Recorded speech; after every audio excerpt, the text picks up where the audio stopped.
കർത്താവിനെ സ്തുതിച്ചാട് സന്തോഷത്തോടെ ദൈവത്തിൻ്റെ ദിവസം നമ്മുടെ വാഴ്ത്തപ്പെടുമാറാകട്ടെ. ദിവസമല്ലായിരിക്കാൻ ഈ നല്ല രാത്രികാല സർവശക്തനായ ദൈവം നമ്മുടെ ജീവിതത്തിൽ നല്ല നല്ല സാവകാശങ്ങളെ ഓർത്താൻ കർത്താവിനെ സ്തുതിക്കുന്നു, വാഴ്ത്തുന്നു.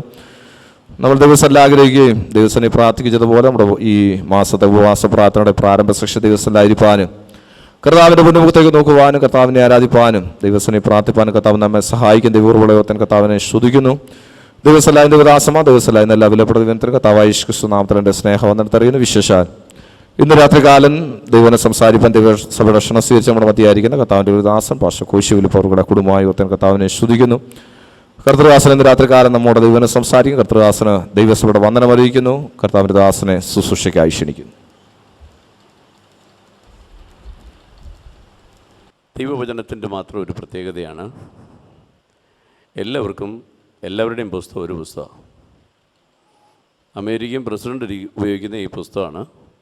തെരുവിൽ ഒരു യാചകനുണ്ടെങ്കിൽ അദ്ദേഹം ഉപയോഗിക്കുന്ന ഈ പുസ്തകമാണ്. വാക്യങ്ങൾ ഒന്നാണ്. ലോകത്തിലുള്ള എല്ലാ മനുഷ്യരുടെയും വേദപുസ്തകം ഒന്ന് തന്നെയാണ്. ചില വിഭാഗക്കാരെ ഞാൻ ഒഴിവാക്കുന്നത്. അങ്ങനെ പോകുമ്പോൾ ഇത് ദൈവത്തിൻ്റെ വചനമാണെന്ന് നമുക്കറിയാം, അറിയാമല്ലോ. വേദപുസ്തകത്തിൽ പല പ്രാവശ്യം പറയുന്നുണ്ടല്ലോ. യോഹന്നാൻ അതങ്ങ് തറപ്പിച്ച് പറയുന്നു, വചനം ദൈവമാകുന്നു എന്നും പറയുന്നു. എന്നാൽ വായിക്കുന്ന വ്യക്തിയുടെ നിലവാരമനുസരിച്ച് അവരോട് സംസാരിക്കുന്നൊരു പുസ്തകം ഇത്. മനസ്സിലായോ നിങ്ങൾക്ക് എൻ്റെ അർത്ഥം? 10 വയസ്സുകാരൻ വായിച്ചാൽ 10 വയസ്സുകാരനോട് സംസാരിക്കും. യൗവനക്കാരൻ അതിനോട് വായിച്ചാൽ അവരോട് സംസാരിക്കും. 50 വയസ്സുകാരനോടും സംശയം കൂടാതെ ഈ ദൈവത്തിൻ്റെ വചനം സംസാരിക്കും. 95-ാമത്തെ വയസ്സിൽ കട്ടിക്കണ്ണാടി വെച്ച് ഈ പുസ്തകം എടുത്ത് നിവർത്തി വെച്ച് വളരെ വിഷമിച്ച് വാക്കുകൾ കൂട്ടിച്ചേർത്ത് വായിച്ചാൽ ആ പ്രായത്തിലും ഈ വചനം സംസാരിക്കും. ഈ 4 വിഭാഗക്കാരോ 5 വിഭാഗക്കാരോ എത്ര വ്യക്തികളാകട്ടെ, ഇത് വായിച്ചാലും എല്ലാവരോടും സംസാരിക്കുന്നത് പല തരത്തിലാണ്. അവരവരുടെ ദാഹം അറിഞ്ഞ്, അവരവരുടെ താല്പര്യം അറിഞ്ഞ്, അവരവരുടെ സന്ദർഭം മനസ്സിലാക്കി തിരിച്ച് പ്രതികരിക്കുന്നതാണ് ഈ പുസ്തകത്തിൻ്റെ ഏറ്റവും വലിയ പ്രത്യേകത. ദൈവത്തിന് മഹത്വം. അതുകൊണ്ട് തന്നെ ഇന്ന് രാത്രിയിൽ ഞാൻ വിശ്വസിക്കുന്നു, ഇന്ന് നമ്മളോട് ഈ വചനം കുട്ടികളോട് സംസാരിക്കും, മുതിർന്നവരോട് സംസാരിക്കും. ദൈവത്തിന് മഹത്വം. 1-ാം ഭാഗം ഞാൻ പറഞ്ഞു കഴിഞ്ഞു. നിങ്ങളുടെ കർത്താവിൻ്റെ ദാസൻ വളരെ പഠിച്ച വ്യക്തിയാണ്. അതുകൊണ്ട് നിങ്ങളെ ഇതൊക്കെ പറഞ്ഞ് പഠിപ്പിക്കുന്ന ആളെങ്കിൽ എൻ്റെ ഒരു സമാധാനത്തിന് ഞാൻ പറയുന്നതെന്ന് മാത്രം. ദൈവത്തിന് മഹത്വം. ഇനി ഞാൻ ഒരു കാര്യം പറഞ്ഞാൽ, ഈ വചനത്തിനൊരു പ്രവൃത്തിപദമുണ്ട്. ശ്രദ്ധിച്ച് കാണും നിങ്ങൾ. എങ്കിലും ഞാനൊന്ന് ഓർപ്പിച്ചു, വചനം കേട്ട് കഴിഞ്ഞാൽ ഇതിനൊരു പ്രവൃത്തിപദമുണ്ട്. സമയം പോകുന്നതുകൊണ്ട് ഞാൻ എൻ്റെ വിഷയത്തിൽ ഞാൻ ആയിട്ടില്ല, വിഷയം വേറെയാണ്. പ്രവൃത്തിപദമെന്ന് പറയുന്നത് നമുക്കറിയാം. ഒരു കൂട്ടം ആളുകൾ അവിടെ യേശുവിൻ്റെ വചനം കേൾക്കാനായിട്ട് കൂടി വന്നു, അല്ലേ? ഗന്നസരേത്ത് തടാകത്തിൻ്റെ കരയിൽ കൂടി വന്നു. നിങ്ങൾ ശ്രദ്ധിച്ചോണം. അപ്പോൾ ഇവരുടെ തിരക്ക് നിമിത്തം യേശു പടകിൽ കയറിയിരുന്ന് പടകിലിരുന്നുകൊണ്ട് കരയിലേക്ക് നോക്കി സംസാരിച്ചു. ഞാൻ ഓടിപ്പോവുക അവിടെ നിന്ന്. ഇവർ വചനം കേൾക്കാൻ താല്പര്യപ്പെട്ട് വന്നവരാ. അവരോട് അങ്ങോട്ട് നോക്കി സംസാരിച്ച് തീർന്നപ്പോഴാ മനസ്സിലായത്, അയ്യോ, ഈ പടകിൻ്റെ മൂലയ്ക്ക് ഒരുവൻ മിണ്ടാതിരിക്കുന്നു. ആരാണ്? പത്രോസ്. അവൻ ഈ പ്രസംഗം തീർന്നിട്ട് വേണം അവന് പോകാൻ, കാരണം അവൻ്റെ പടകിലാണല്ലോ യേശു ഇരിക്കുന്നത്. അതിനിടയ്ക്കാണ് ഇവനെങ്ങനെയും പോകണമെന്ന് വിചാരിച്ചിരിക്കുമ്പോഴേ ദൈവത്തിൻ്റെ വചനം കേൾക്കാനായിട്ട് തുടങ്ങിയത്. ഈ വചനത്തിന് വലിയ പ്രാധാന്യമുണ്ട്. ഈ ഗിരിപ്രഭാഷണങ്ങൾ തന്നെയാണ് അവിടുത്തെ വിഷയം. ആത്മാവിൽ ദരിദ്രരായവർ ഭാഗ്യവാന്മാർ, ഇതൊക്കെയാണ് അവിടുത്തെ അന്നത്തെയും വിഷയം. ദുഃഖിക്കുന്നവർ ഭാഗ്യവാന്മാർ. അപ്പോഴാണ് തിരിഞ്ഞു നിൽക്കുന്ന ആരാ? ദുഃഖിക്കുന്നവരെ പറ്റി ആരും കരുതാതിരിക്കുമ്പോൾ ഒരുത്തും വിളിച്ചു പറഞ്ഞു ദുഃഖിക്കുന്നവർ ഭാഗ്യവാന്മാരെന്ന്. എന്നാൽ അതിൻ്റെ ബാക്കിയൊന്ന് കേൾക്കണമല്ലോ. അങ്ങനെ ഈ ജനം കൂടി വരുന്നത്. ഞാൻ മുന്നോട്ട് പോട്ടെ. അപ്പോൾ ഇങ്ങനെ പറഞ്ഞുകൊണ്ടിരിക്കുമ്പോൾ പടകിലേക്ക് നോക്കിയപ്പോൾ ഒരുവൻ മിണ്ടാതിരിക്കുന്ന ആരാണ്? പത്രോസ്. ഓഹോ, പത്രോസിനെ നോക്കിയിട്ട് പറഞ്ഞു, നീ ഇനി ആദ്യമൊന്ന് നീക്കി പടക്. യേശുവിൻ്റെ സൗകര്യത്തിന്, അത് പ്രസംഗിക്കാനുള്ള സൗകര്യത്തിന്. യേശുവിന് ജനത്തെ കാണണം, ജനത്തിന് യേശുവിനെ കാണണം. പറഞ്ഞു ഇനിയും നീക്കി എന്ന് പറഞ്ഞു. പത്രോസ് വിചാരിച്ചു ഇനിയും പറയുകയാണ്, ഇനിയും പ്രസംഗം തുടരുകയാണോ? അല്ല, മീൻപിടുത്തത്തിന് വലയിറക്ക്. അപ്പം ഇവൻ്റെ ഒരു പ്രതികരണമുണ്ട്. ആ പ്രതികരണമൊക്കെ വലിയ അർത്ഥമുള്ളതാണ്.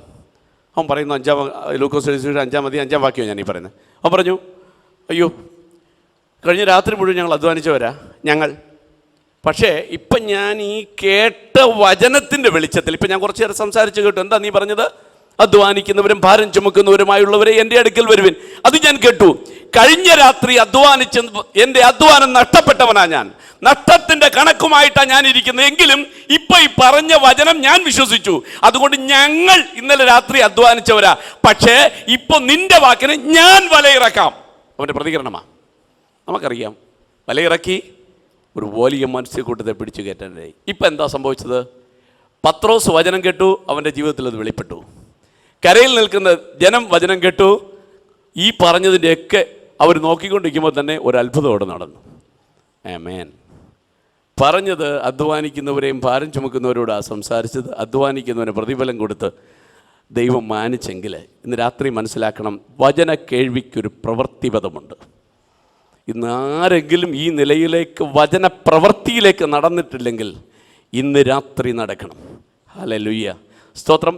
ഞാൻ നിങ്ങൾ ഒരുപാട് വചനം കേൾക്കുന്നുണ്ട്. കഴിഞ്ഞ് നമ്മൾ ഏതാണ്ട് 21 ദിവസത്തെ ഉപവാസം, ഞാൻ കണക്കൂട്ടി ഏതാണ്ട് 55 ഉപവാസം നടക്കുമ്പോൾ എത്ര വചനമാണ് നാം കേൾക്കുന്നത്. എന്നാൽ ഇതിന് ഇങ്ങനൊരു തലമുണ്ട്. നാം കേൾക്കുന്ന ദൈവവചനത്തിനൊരു പ്രവൃത്തിപഥം, അതുണ്ടാകുന്നതിന് ഇച്ചിരി എഫർട്ട് ഈ വ്യക്തിയിൽ നിന്ന് ആവശ്യമാണ്. ഞാൻ പ്രസംഗിച്ചുകൊണ്ട് കഴിഞ്ഞിട്ട് ഞാൻ ശുശ്രൂഷിക്കുന്ന കൊച്ചു സഭയിൽ പ്രസംഗം കഴിഞ്ഞ് പെട്ടെന്ന് ഞാൻ പ്രസംഗം എഴുതിയെടുക്കാറുണ്ട്.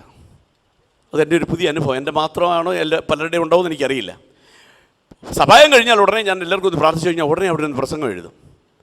അപ്പോൾ അടുത്ത ഞായറാഴ്ചത്തേക്കുള്ളതല്ല, ഞാൻ പ്രസംഗിച്ച പ്രസംഗം ഞാൻ എഴുതിയെടുക്കുക. അതെൻ്റെ വലിയൊരു എക്സ്പീരിയൻസ്. എന്താ കാര്യം എന്നറിയാമോ? എൻ്റെ പ്രസംഗം അവിടെ ഇരിക്കും, വേറെ ദൈവം പറയും.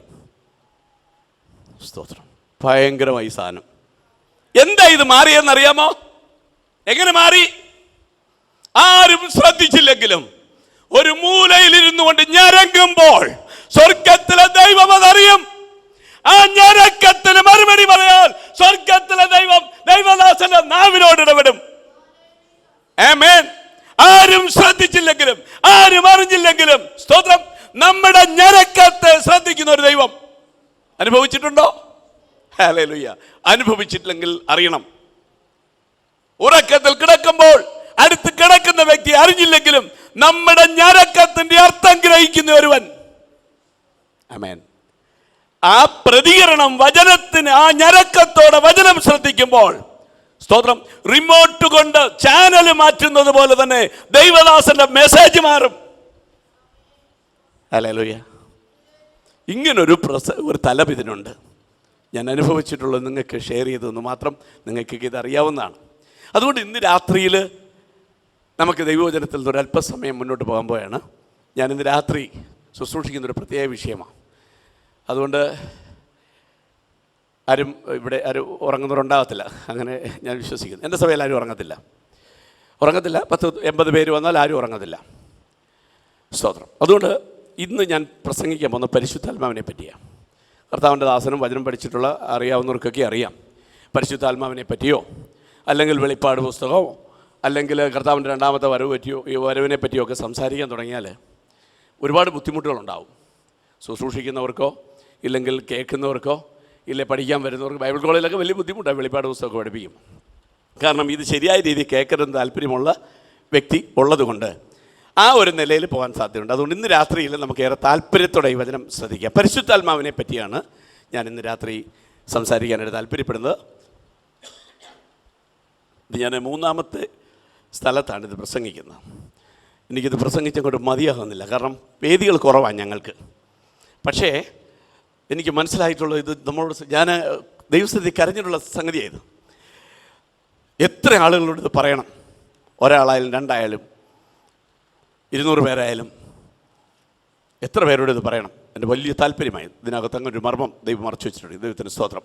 അടിസ്ഥാനപരമായി ഒരു വാക്യം വായിക്കാം. യോഹന്നാൻ എഴുതിയ സുവിശേഷം 16-ാം അധ്യായം 8-ാം വാക്യം. വിശുദ്ധ യോഹന്നാൻ എഴുതിയ സുവിശേഷം 16-ാം അധ്യായം 8-ാം വാക്യം.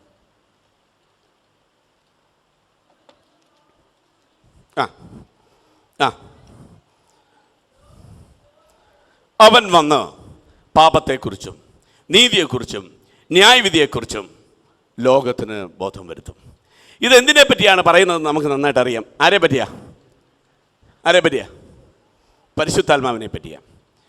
പരിശുദ്ധാത്മാവിനെ പറ്റി പറയുന്നൊരു വാക്യമാണിത്. എന്താ? അവൻ വന്ന് പാപത്തെക്കുറിച്ചും നീതിയെക്കുറിച്ചും ന്യായവിധിയെക്കുറിച്ചും ലോകത്തിന് ബോധം വരുത്തും. ദൈവത്തിന് മഹത്വം. അങ്ങനെയെങ്കിൽ ഈ വാക്യത്തോടുള്ള ബന്ധത്തിൽ രണ്ട് പ്രസ്താവന ഇങ്ങനെ പറയാൻ കഴിയും. ഒന്ന്, പാപത്തെക്കുറിച്ച് ബോധം വന്നാൽ നീതി പ്രവർത്തിച്ച് ന്യായവിധിയിൽ അകപ്പെടാതിരിക്കാനിടയാകും. പാപത്തെക്കുറിച്ച് ബോധം വരുന്നില്ല എങ്കിൽ നീതി പ്രവർത്തിക്കാൻ കഴിയാതെ ന്യായവിധിയിൽ അകപ്പെടാനിടയാവും. സ്തോത്രം. അതുകൊണ്ട് തന്നെ ഈ വേദഭാഗത്തു നിന്നും താഴോട്ട് നമ്മൾ പോവുകയാണ്. പരിശുദ്ധാത്മാവിനെ പറ്റി നമ്മൾ സംസാരിച്ച് മുന്നോട്ട് പോകാൻ പോകുന്നു. ദൈവത്തിൻ്റെ മഹത്വം. ഇത് യേശു പറഞ്ഞ വാക്കുകളാണ് അല്ലേ? അവൻ വന്ന് പാപത്തെക്കുറിച്ചും നീതിയെക്കുറിച്ചും ന്യായവിധിയെക്കുറിച്ചും ലോകത്തിന് ബോധം വരുത്തും. അപ്പോൾ പരിശുദ്ധാത്മാവിൻ്റെ മൂന്ന് ഡ്യൂട്ടികൾ അവിടെ രേഖപ്പെടുത്തിയിട്ടുണ്ട്. 3 ഡ്യൂട്ടികൾ. അതിൽ ഒന്നാമത്തെ ഡ്യൂട്ടി പാപത്തെക്കുറിച്ച് ബോധം വരുത്തുന്ന പരിശുദ്ധാത്മാവ്. അതിനെപ്പറ്റിയാണ് ഇന്ന് രാത്രിയിൽ ഞാൻ പറയാനായിട്ട് പോകുന്നത്. നമുക്കതിലോട്ട് വളരെ താല്പര്യത്തോടെ പ്രാർത്ഥനയോടെ ഇതിനെ സമീപിക്കാം. അപ്പോൾ പരിശുദ്ധാത്മാവ് വന്നാൽ ചെയ്യുന്ന ഒരു ഡ്യൂട്ടിയാണ് പാപത്തെക്കുറിച്ച് ബോധം വരുത്തുക. ഇത് വലിയ ആരാധനയായിട്ടും കൊണ്ടുപോകാൻ പറ്റും, ബൈബിൾ ക്ലാസ്സായിട്ടും കൊണ്ടുപോകാൻ പറ്റും. ഇത് നിങ്ങളാണ് നിശ്ചയിക്കുന്നത്. ദൈവത്തിൻ്റെ മഹത്വം, ദൈവത്തിൻ്റെ മഹത്വം, സ്തോത്രം. ശ്രദ്ധിക്കൂ, ഈ കാര്യം പറയുമ്പോൾ തന്നെ പാപത്തെക്കുറിച്ച് ബോധം വരുത്തുന്ന ഒരു പരിശുദ്ധാത്മാവിനെയാണ് ഇന്ന് രാത്രി നമ്മൾ പരിചയപ്പെടുത്തുന്നത്. അങ്ങനെയെങ്കിൽ പാപത്തെക്കുറിച്ച് ബോധം വരുത്തണമെങ്കിൽ പാപം എത്രയുണ്ട്? നമ്മുടെ കണക്കിൽ പാപം എത്രയുണ്ട്? നമ്മളൊക്കെ എത്ര ചോദിച്ചാലും എത്ര ഉത്തരം പറഞ്ഞാലും ഒരു 50 പാപം പറയാം. അതിൽ കൂടുതൽ പറയാൻ പറ്റുമോ? ഉണ്ട്. എത്ര ഉണ്ടെന്ന് അറിയാം ആർക്കെങ്കിലും? പാപം എത്രയുണ്ട്? ഇടേ പാപത്തിൻ്റെ കണക്ക് നമുക്കറിയത്തില്ല, പിന്നെ എങ്ങനെ പാപം ഏതാണെന്നറിയുന്നത്? എത്ര പാപം ഉണ്ടെന്ന് നമുക്കറിയത്തില്ല, പിന്നെ എങ്ങനെ പാപം ചെയ്യാതെ ജീവിക്കുന്നത്? എന്ത് കുഴച്ചിൽ കാര്യമായി ഇതല്ലേ? ശ്രദ്ധിക്കൂ. അപ്പൊ പാപത്തിന്റെ കണക്ക് നമ്മുടെ കയ്യിലില്ല. ഏതാണ് പാപമെന്നില്ല. എന്നാൽ ഞാനൊരു പുസ്തകം റെഫർ ചെയ്തപ്പോൾ അതിൽ നിന്ന് കിട്ടി 370 പാപങ്ങൾ വേദപുസ്തകത്തിൽ രേഖപ്പെടുത്തിയിട്ടുണ്ട്. 370 പാപങ്ങൾ. ഈ പാപങ്ങൾക്കൊക്കെ റെഫറൻസും ഉണ്ട്. ഞാനിത് 370 ഒന്നും പറയുന്നില്ല. ഒരു പാപത്തെ പറ്റി ഇന്ന് രാത്രി ഞാൻ പറയുന്നില്ല. ഈ 370 പാപം ഏതാണെന്ന് കാണാതെ പഠിച്ചു വെച്ച് ജീവിക്കാൻ നമുക്ക് പറ്റുമോ? പറ്റുമോ? ഇന്നു മുതൽ ഞാൻ കാണാതെ പഠിക്കാൻ തുടങ്ങിയ ഒരു പാട്ടുപോലെ പഠിച്ചാലും മിക്കവാറും 1 വർഷം വേണം ഈ 370 പാപം പഠിക്കാൻ. പിന്നല്ലേ പാപം കൂടാതെ ജീവിക്കുന്നത്? അപ്പൊ പാപത്തിന്റെ കണക്കെനിക്കറിയത്തില്ല.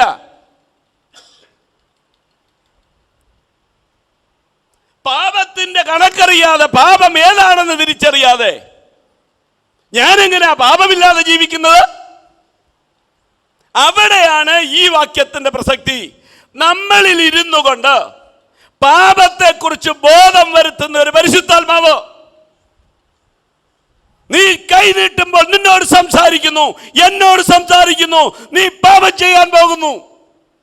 പാപത്തെ പറ്റിയുള്ള അറിവെനിക്കില്ല. പാപത്തിന്റെ പട്ടിക എൻ്റെ കയ്യിലില്ല. പാപത്തിന്റെ പട്ടികയുമായി നമ്മോടൊപ്പം നടന്ന് നമ്മിൽ വസിച്ച് നമ്മെ ഉപദേശിക്കുന്ന, പാപം കൂടാതെ നടക്കണമെന്ന് നമ്മോട് പറയുന്ന ഒരു പരിശുദ്ധാത്മാവിന്റെ സാന്നിധ്യം. ഇവിടെ ചേർത്ത് വായിക്കാം. ഒരു വാക്യം കൊണ്ട് എടുക്കാം. 1 യോഹന്നാൻ 2:27 വായിക്കൂ. ഇപ്പൊ കുറച്ചുകൂടെ മനസ്സിലാവും. 1 യോഹന്നാൻ 2. അവനാൽ പാപം കൂടാതെ ജീവിക്കാൻ ദൈവം ഉണ്ടാക്കി നമ്മളിൽ വെച്ചിരിക്കുന്ന ഒരു സിസ്റ്റം, ഒരു മെക്കാനിസമാണ് എന്ത്? പരിശുദ്ധാത്മാവ്. പറഞ്ഞൂടെ? ഞാൻ തെറ്റിലേക്ക് കൈ നീട്ടപ്പം കോശി ഫിലിപ്പ് സ്റ്റോപ്പ് ദെയർ, തുടരുത്. പാപം അങ്ങോട്ട് ചുവടുക്കും പാടില്ല. ഹല്ലേലൂയ, ആമേൻ. അപ്പൊ ഈ പരിശുദ്ധാത്മാവ് എത്ര വലുതാണെന്ന് മനസ്സിലായോ? ഇന്ന് രാത്രിയിൽ നമ്മോട് സംസാരിക്കുന്ന ഒരു പരിശുദ്ധാത്മാവ്. അങ്ങനെയെങ്കിൽ ഇങ്ങനെ സംസാരിക്കാറുണ്ടോ? ആത്മാവിന്റെ സാന്നിധ്യം നമ്മുടെ മേൽ വരുമ്പോൾ ഇങ്ങനെ സംസാരിക്കാറുണ്ടോ? ഹല്ലേലൂയ. ഉണ്ടോ? ഇന്നത് പാപമാണെന്ന് പറയാറുണ്ടോ?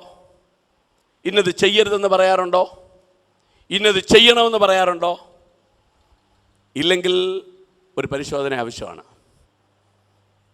ഈ ആത്മാവ് നമ്മോട് സംസാരിക്കുന്നില്ലെങ്കിൽ പരിശുദ്ധാത്മാവിൻ്റെ കുഴപ്പമില്ല. ദൈവം വെച്ചിരിക്കുന്ന ഈ സിസ്റ്റത്തിന് എന്തോ കേടുപാട് സംഭവിച്ചു. എളുപ്പം പറഞ്ഞാൽ വേറെ കുഴപ്പമൊന്നുമില്ല. പല പ്രാവശ്യം അത് പറഞ്ഞു, നമ്മൾ കേട്ടില്ല. പിന്നെ അത് സൈലൻ്റായി. സർവീസില്ല, മറ്റു കാര്യമൊന്നുമില്ല. സിസ്റ്റം കയ്യിലുണ്ട്, അത് കയ്യിലിരിപ്പുണ്ട്, അത് സംസാരിക്കാറില്ല.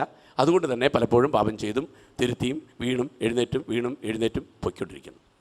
ആമേൻ, ഹല്ലേലൂയ. നിങ്ങളെ ആരെയും ഈ പട്ടി മുദ്രകുത്തി ഇരുത്താൻ വന്നതല്ല ഞാൻ ആരും, അതുകൊണ്ട് തെറ്റിദ്ധരിക്കരുത്. സ്തോത്രം പറയുന്നത് കുറ്റമല്ല. എൻ്റെ യോഗങ്ങൾക്ക് പൊതുവെ ആരും സ്തോത്രം പറയാറില്ല, കാര്യം അതിനുള്ള അവസരം കൊടുക്കാത്തതാണെന്ന് ഒരാൾ എന്നോട് പറഞ്ഞു. സ്തോത്രം, ദൈവത്തിന് മഹത്വം. അപ്പോൾ നമ്മളൊന്ന് ശ്രദ്ധിക്കണം, ഈ സിസ്റ്റം വർക്ക് ചെയ്യുന്നവർക്ക് ഞാൻ സ്തോത്രം ചെയ്യുന്നു. ഇത് വർക്ക് ചെയ്യും. വണ്ടി കൊണ്ടിടുമ്പോൾ ഈ വണ്ടി ഇവിടെ ഇടരുതെന്ന് നമ്മളോട് പറയുന്നുണ്ടോ? ദൈവദാസന് നേരെ കൈ ചൂണ്ടരുത് ചിലപ്പോൾ പറയും. ദൈവദാസന്മാരോട് പറയും, ആ പ്രായമുള്ള മനുഷ്യനെ മാനിക്കണമെന്ന് പറയും. ഇങ്ങനെയൊക്കെ ഒരു സംവിധാനമുണ്ട്. ദൈവത്തിന് മഹത്വം. ഞാൻ അതിലോട്ട് പോയാൽ നമുക്ക് ഒത്തിരി കാര്യം പോകാൻ പറ്റത്തില്ല. പരിശുദ്ധാത്മാവിനെയാണ് ഇന്ന് രാത്രി പരിചയപ്പെടുന്നത്. ഈ ഡ്യൂട്ടിയിൽ 2 കാര്യം പരിശുദ്ധാത്മാവ് ചെയ്യുന്നു. ഒന്ന്, ഒരു വ്യക്തിയെ ആദ്യമായി വിശ്വാസത്തിലേക്ക് കൂട്ടിവരുത്തുന്ന പരിശുദ്ധാത്മാവാണ്. 2, വിശ്വാസത്തിലുള്ള വ്യക്തി ഒന്ന് വീണ് പോയാൽ കറക്റ്റ് ചെയ്ത് മടക്കിക്കൊണ്ടുവരുന്നത് പരിശുദ്ധാത്മാവാണ്. ഈ 2 തലവും ഇന്ന് രാത്രി വേദപുസ്തകത്തിലെ സംഭവങ്ങളുള്ള ബന്ധത്തിൽ പരിചയപ്പെടും. സമയം കുറവാണ്, നമുക്ക് ഇതൊക്കെ പോവാം. ദൂരെയുള്ളവരാരും ഇല്ലാത്തതുകൊണ്ട് സ്തോത്രം. നിങ്ങൾക്ക് പിന്നെ സമയമുണ്ടെങ്കിൽ ക്ഷമിക്കണം, ഞാൻ നിർത്തിക്കൊള്ളാം. ദൈവത്തിന് മഹത്വം. ഈ ദൈവവചനത്തിൻ്റെ പ്രാധാന്യം പറയുമ്പോൾ ഇന്ന് രാത്രി എനിക്കൊരു പൊങ്ങച്ചല്ലെങ്കിൽ അങ്ങ് പറയട്ടെ. ഒരു 6 മാസം മുമ്പ് എൻ്റെ ഓഫീസിലൊരു സ്റ്റാഫ് ഒരു പുതിയ നിയമം കൊണ്ടുവന്നിട്ട് വീട്ടിലോട്ട് തന്നിട്ട് പറഞ്ഞ്, മാഡം ഇത് എനിക്ക് ആവശ്യമില്ല, എനിക്ക് വഴിയിൽ നിന്നൊരാൾ തന്നതാണ്, ഇതുകൂടെ എനിക്ക് ആവശ്യമില്ല, ഇവിടെ ഇരിക്കട്ടെ എന്ന് പറഞ്ഞ് ഇതൊക്കെ ആ ടേബിളിലോട്ട് ഇട്ടിട്ട് ഓഫീസിൽ കയറിപ്പോയി. ഒരു 6 മാസമായി. ഹിന്ദു വിഭാഗത്തിൽപ്പെട്ട ഒരു കുട്ടിയാണ്, കല്യാണം കഴിച്ച കുട്ടിയാണ്, ഹസ്ബൻഡുണ്ട്, സുഖമായിട്ട് ചെയ്യും. പെട്ടെന്ന് ഇങ്ങനെ ഇട്ടിട്ട് പറഞ്ഞ് എനിക്കിതിൻ്റെ ആവശ്യമില്ല എന്ന് പറഞ്ഞിട്ട് പോയി. മെനങ്ങാന്ന് വന്ന 6 മാസമായാലും മോനോട് ചോദിച്ചു, ബൈബിൾ എവിടെ വാങ്ങിക്കാൻ കിട്ടുന്നേ? ELS-ലുണ്ട്. എന്ത് സംഭവിച്ചു? ആമേൻ. എന്ത് സംഭവിച്ചു എന്ന് ഞങ്ങൾ പറഞ്ഞു, ബൈബിൾ വാങ്ങിച്ചു തരാം.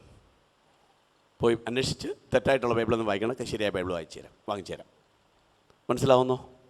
പരിശുദ്ധാത്മാവിൻ്റെ ഈ സാന്നിധ്യത്തെ ഓർത്തി ദൈവത്തിന് സ്തോത്രം ചെയ്യുന്നു. ഒരാളിനെ വിശ്വാസത്തിലേക്ക് കൂട്ടിക്കൊണ്ടുവരുന്നത് പരിശുദ്ധാത്മാവാണ്. ഇതിനോടുള്ള ബന്ധത്തിൽ ഒരു ഭാഗം നാം ചിന്തിച്ചിട്ട് രണ്ടാമത്തെ ഭാഗം നമുക്ക് ചെയ്യും. ഒന്നാമത്തെ ഭാഗം, ഒരു വ്യക്തിയെ ആദ്യമായി പരിശുദ്ധാത്മാവ് കൃപയിലേക്ക് കൂട്ടിവരുന്നു, നമ്മളെയൊക്കെ ഒരിക്കൽ കൂട്ടിക്കൊണ്ടുവന്ന ഒരനുഭവം. ഇന്ന് രാത്രി അതിന് അടിസ്ഥാനമായൊരു വേദഭാഗം നമുക്ക് വായിക്കാം.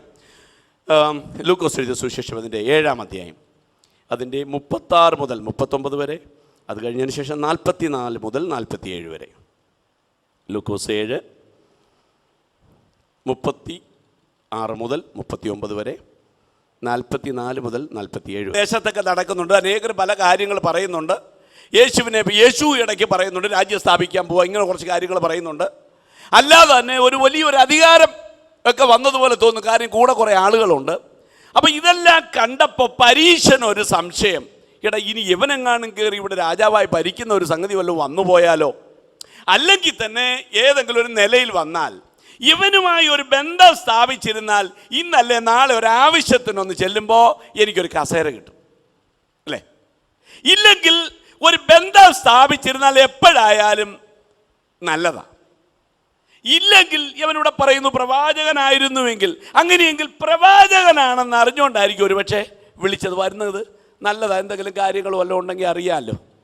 ഇതെല്ലാം കൂടെ വിചാരിച്ചാണ് ഈ പരീശൻ ഈ യേശുവിനെ ക്ഷണിച്ച്. ഈ വേദഭാഗം വായിച്ചു നോക്കിയാൽ നമുക്കറിയാം. അതിന് 30-ാം വാക്യം ഇങ്ങനെ, പരീശന്മാരും ന്യായശാസ്ത്രിമാരും അവനാൽ സ്നാനമേൽക്കാതെ ദൈവത്തിൻ്റെ ആലോചന തങ്ങൾക്ക് വൃഥാവാക്കി കളഞ്ഞു എന്നുള്ള ഇതേ ഈ അധ്യായത്തിൽ തന്നെ വാക്യമുണ്ട്. അപ്പം ഇതായിരിക്കുമ്പോൾ തന്നെ ഒരു കൂട്ടം പരീശന്മാർ യേശുവിനെ അംഗീകരിക്കാതിരിക്കുമ്പോൾ തന്നെ ഈ പരീശൻ യേശുവിനെ ഭക്ഷണത്തിന് ക്ഷണിച്ചു. ഇതിൻ്റെ കാര്യം യേശുവുമായിട്ടൊരു ബന്ധം സ്ഥാപിക്കുക, ഇല്ലെങ്കിൽ ചെറിയ രഹസ്യ കാര്യങ്ങളൊക്കെ ഒന്ന് തിരിച്ചറിയുക. ഈ ഉദ്ദേശത്തിലാണ് പരീശൻ യേശുവിനെ വീട്ടിലേക്ക് ക്ഷണിച്ചത്. അപ്പോൾ ഈ വീട്ടിൽ ക്ഷണിച്ചു, ഭയങ്കര ഭക്ഷണ ക്രമീകരണമൊക്കെ അങ്ങ് ഒരുക്കി. അപ്പോൾ എൻ്റെ ചിന്തയിൽ ഞാൻ വിചാരിക്കുന്നു, ഈ യേശുവിനെ ക്ഷണിച്ച സമയത്ത് തന്നെ ചിലപ്പോൾ ശിഷ്യന്മാരോട് ചോദിച്ചാണ് യേശു എങ്ങനെയാണ് ഭക്ഷണ കാര്യങ്ങളൊക്കെ വിശദമായി ചോദിച്ചറിഞ്ഞാണ്. എന്ത് ഭക്ഷണമാണ് കഴിക്കുന്നത്, എങ്ങനെയാണ്, ഇതെല്ലാം വിശദമായി ചോദിച്ചറിഞ്ഞിട്ടാണ് ഈ പരീശൻ യേശുവിനെ ക്ഷണിച്ചു വരുത്തിയിരിക്കുന്നത്. വലിയൊരു ഭക്ഷണ ക്രമീകരണം ഉണ്ടാക്കിയ ശിഷ്യന്മാരപ്പോഴേ പറഞ്ഞു കാണും, നീ അപ്പം അങ്ങനെ കുറയ്ക്കൊന്നും വേണ്ട, കഴിക്കുന്നത് എന്തോ ആയാലും ഉണ്ടാക്കിക്കൂ. യേശു എന്ത് കഴിച്ചില്ലെങ്കിൽ ഞങ്ങൾ 10-12 പേരില്ലേ കൂടെ, ഞങ്ങളുടെ കാര്യം അല്ലെങ്കിൽ കതിരൊക്കെ പറിച്ച് തീറ്റിയൊക്കെയാണ്, പട്ടിണിയാണ്, ഇങ്ങനെ വല്ല സംഭവം ഉണ്ടാകുന്നത് ഞങ്ങൾക്ക് ഒരു നേരത്തെ ഭക്ഷണം ചുമ കഴിക്കില്ല, അതിലൊന്നും കുറയ്ക്കണ്ട, യേശു എല്ലാം കഴിക്കുമെന്ന് തന്നെ പറഞ്ഞാണ് അവർ. ദൈവത്തിന് മഹത്വം. ചുരുക്കി പറഞ്ഞാൽ ഈ നിലയിലൊരു ക്രമീകരണം ചെയ്തിട്ടാണ് യേശുവിനെ ഈ ഭവനത്തിലേക്ക് ക്ഷണിച്ചിരിക്കുന്നത്. അപ്പോൾ ഇവനൊരു ഭക്ഷണം കൊടുത്ത് ഇവനുമായിട്ടൊരു ബന്ധം സ്ഥാപിക്കുക എന്നുള്ളതാണ് ഉദ്ദേശം. പിന്നെ ഇദ്ദേഹത്തിന് ഒരു അറിവും കിട്ടിയിട്ടുണ്ട്, ഒരു പ്രവാചകനായിരുന്നു എങ്കിൽ എന്നൊരു വാക്ക് ചേർക്കുന്നതാണ്. പ്രവാചകനാണെന്നും ഒരറിവ് കിട്ടിയിട്ടുണ്ട്. അതെങ്ങനെ കിട്ടി ഈ അറിവ്? അതുകൂടെ പറഞ്ഞിട്ടൊക്കെ പോവാം. ഇതേ അധ്യായത്തിൽ നോക്കൂ, അതിൻ്റെ 16-ാം വാക്യം നോക്കൂ. 7-ാം അധ്യായം 16-ാം വാക്യം ഉറക്കെ വായിക്കൂ. ഒരു വലിയ പ്രവാചകൻ നമ്മുടെ ഇടയിൽ എഴുന്നേറ്റിരിക്കുന്നു. എല്ലാവർക്കും ഭയം പിടിച്ചു. അപ്പൊ ഈ വിഷയം പരീശൻ അറിഞ്ഞു കാണും. എന്താ പറഞ്ഞ, ഒരു പ്രവാചകൻ നമ്മുടെ ഇടയിൽ എഴുന്നേറ്റിരിക്കുന്നു. എന്താ സംഭവിച്ചത്? നൈനിലെ വിധവയുടെ മകനെ എഴുന്നേൽപ്പിച്ചു, മരിച്ചവനെ ഉയർപ്പിച്ചു. ഇത്രമാത്രം ഒരു കാര്യം ചെയ്തു. ജനം പറയാൻ തുടങ്ങി, ഒരു വലിയ പ്രവാചകൻ നമ്മുടെ ഇടയിൽ എഴുന്നേറ്റിരിക്കുന്നു. അപ്പൊ ഇതോടെ കേട്ടപ്പോ പരീശൻ ഉറപ്പിച്ചു, നിശ്ചയമായും യേശു പ്രവാചകനാ ഇവനെ വിളിക്കണം. മനസ്സിലാവുന്നോ? അങ്ങനെയാണ് യേശുവിനെ ക്ഷണിച്ച് ഇവിടെ വരുത്തി യേശു ഇരുന്നു. ഭക്ഷണ ക്രമീകരണങ്ങൾ നടക്കൊണ്ടിരിക്കുമ്പോൾ ഒരു സ്ത്രീ വന്ന് അവൻ്റെ കാൽക്കൽ കരഞ്ഞുകൊണ്ട് നിന്നു എന്ന് എഴുതിയിരിക്കുന്നു. ആ സ്ത്രീയുടെ പേര് പുസ്തകത്തിലില്ല, പക്ഷേ അവരുടെ പേര് ദോഷം പുസ്തകത്തിലുണ്ട്. അല്ലേ? എന്തോ അവരുടെ പേര് ദോഷം ചേർത്തേക്കുന്നത്? വളരെ വ്യക്തമായിട്ട് പാപിയായ സ്ത്രീ. കണ്ടോ, സ്ത്രീയുടെ പേരില്ലെങ്കിൽ പേര് ദോഷം. ഒരു പ്രിഫിക്സ് മുന്നിൽ വെച്ചിട്ടുണ്ട്, പേര് ദോഷം. അല്ലേ? നമ്മുടെ നാട്ടിലുണ്ട് ഇതൊക്കെ. ഇവിടെ അധികമില്ല, നാട്ടിലോട്ടൊക്കെ അധികമുണ്ട്. ഒരാളുടെ പേര് വന്ന് ചോദിച്ചാൽ അത് പറയത്തില്ല, അയാളുടെ ഇരട്ട പേരിലായിരിക്കും ചിലപ്പോൾ അദ്ദേഹത്തെ അറിയപ്പെടുന്നത്. നമ്മുടെ നാട്ടിലൊക്കെ ഉള്ളൊരു രീതിയാണ്. കാര്യം ഇദ്ദേഹത്തെ എങ്ങനെ ഒന്ന് കൊച്ചാക്കാനൊരു അവസരം നോക്കി പിടിയലിരിക്കുമ്പോഴേ അദ്ദേഹം വന്ന് വഴി ചോദിക്കുന്നത്. എളുപ്പമായല്ലോ. പിന്നെ ദൈവത്തിന് മഹത്വം.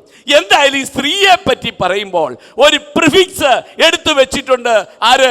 ലൂക്കോസ്. എന്താ വെച്ചിരിക്കുന്നത്? പാപിയായ സ്ത്രീ. കുഴപ്പമില്ല, പരിശുദ്ധാത്മാവ് വെച്ച് തന്നെ ആയിക്കോട്ടെ. പാപിയായ സ്ത്രീ വന്ന് എന്ത് ചെയ്തു? വായിക്കൂ.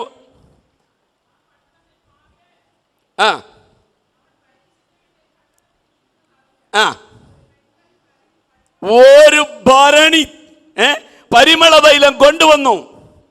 ബാക്കി ചെറിയ വാക്കുകൾക്ക് പ്രാധാന്യമുണ്ട്, അതുകൊണ്ടാണ് ഞാൻ വായിക്കാൻ പറയുന്നത്.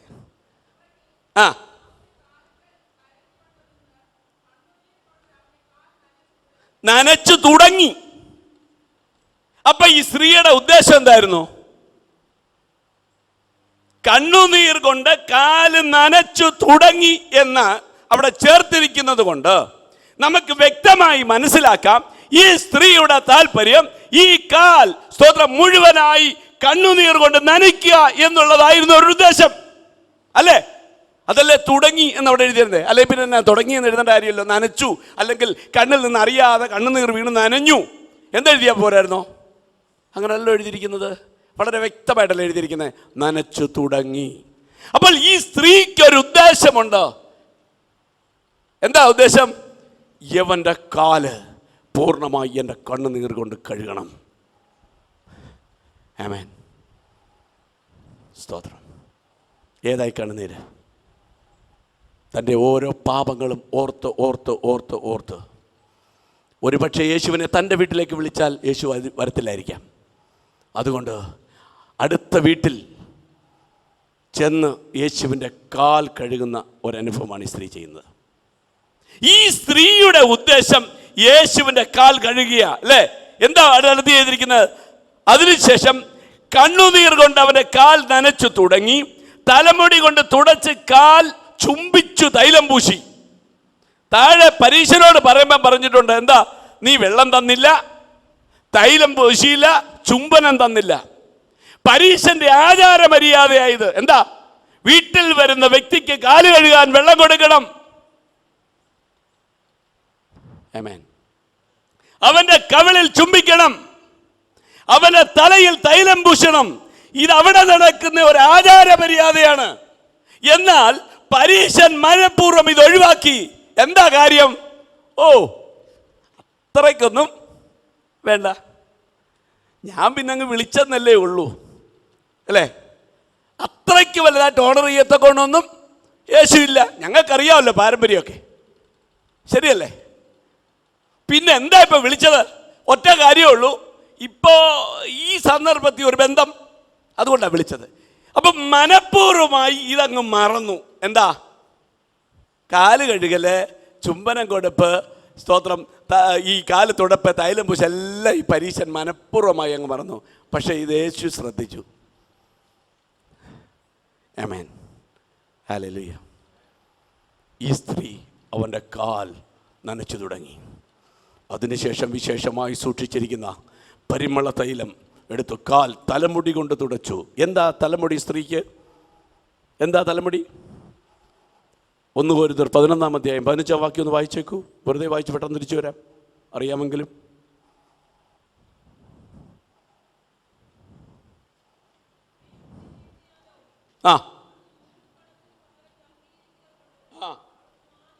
അവൾക്ക് മാനം. എന്താ ഈ സ്ത്രീയുടെ പ്രസ്താവന?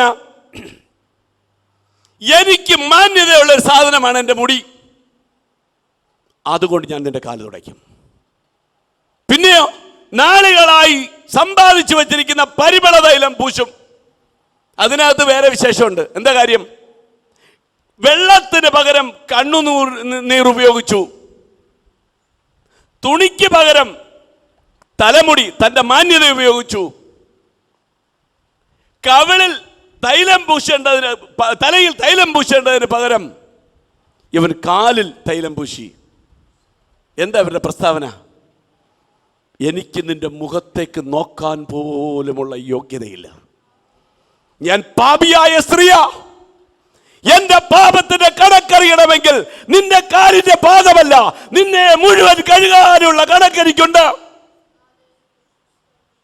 എനിക്ക് മാന്യതയെന്ന് ഈ ലോകം, ഈ സമൂഹം, ഈ നാട്ടുകാർ മുദ്ര കുത്തിയത് കൊണ്ട് നിന്റെ കാൽ തുടയ്ക്കും.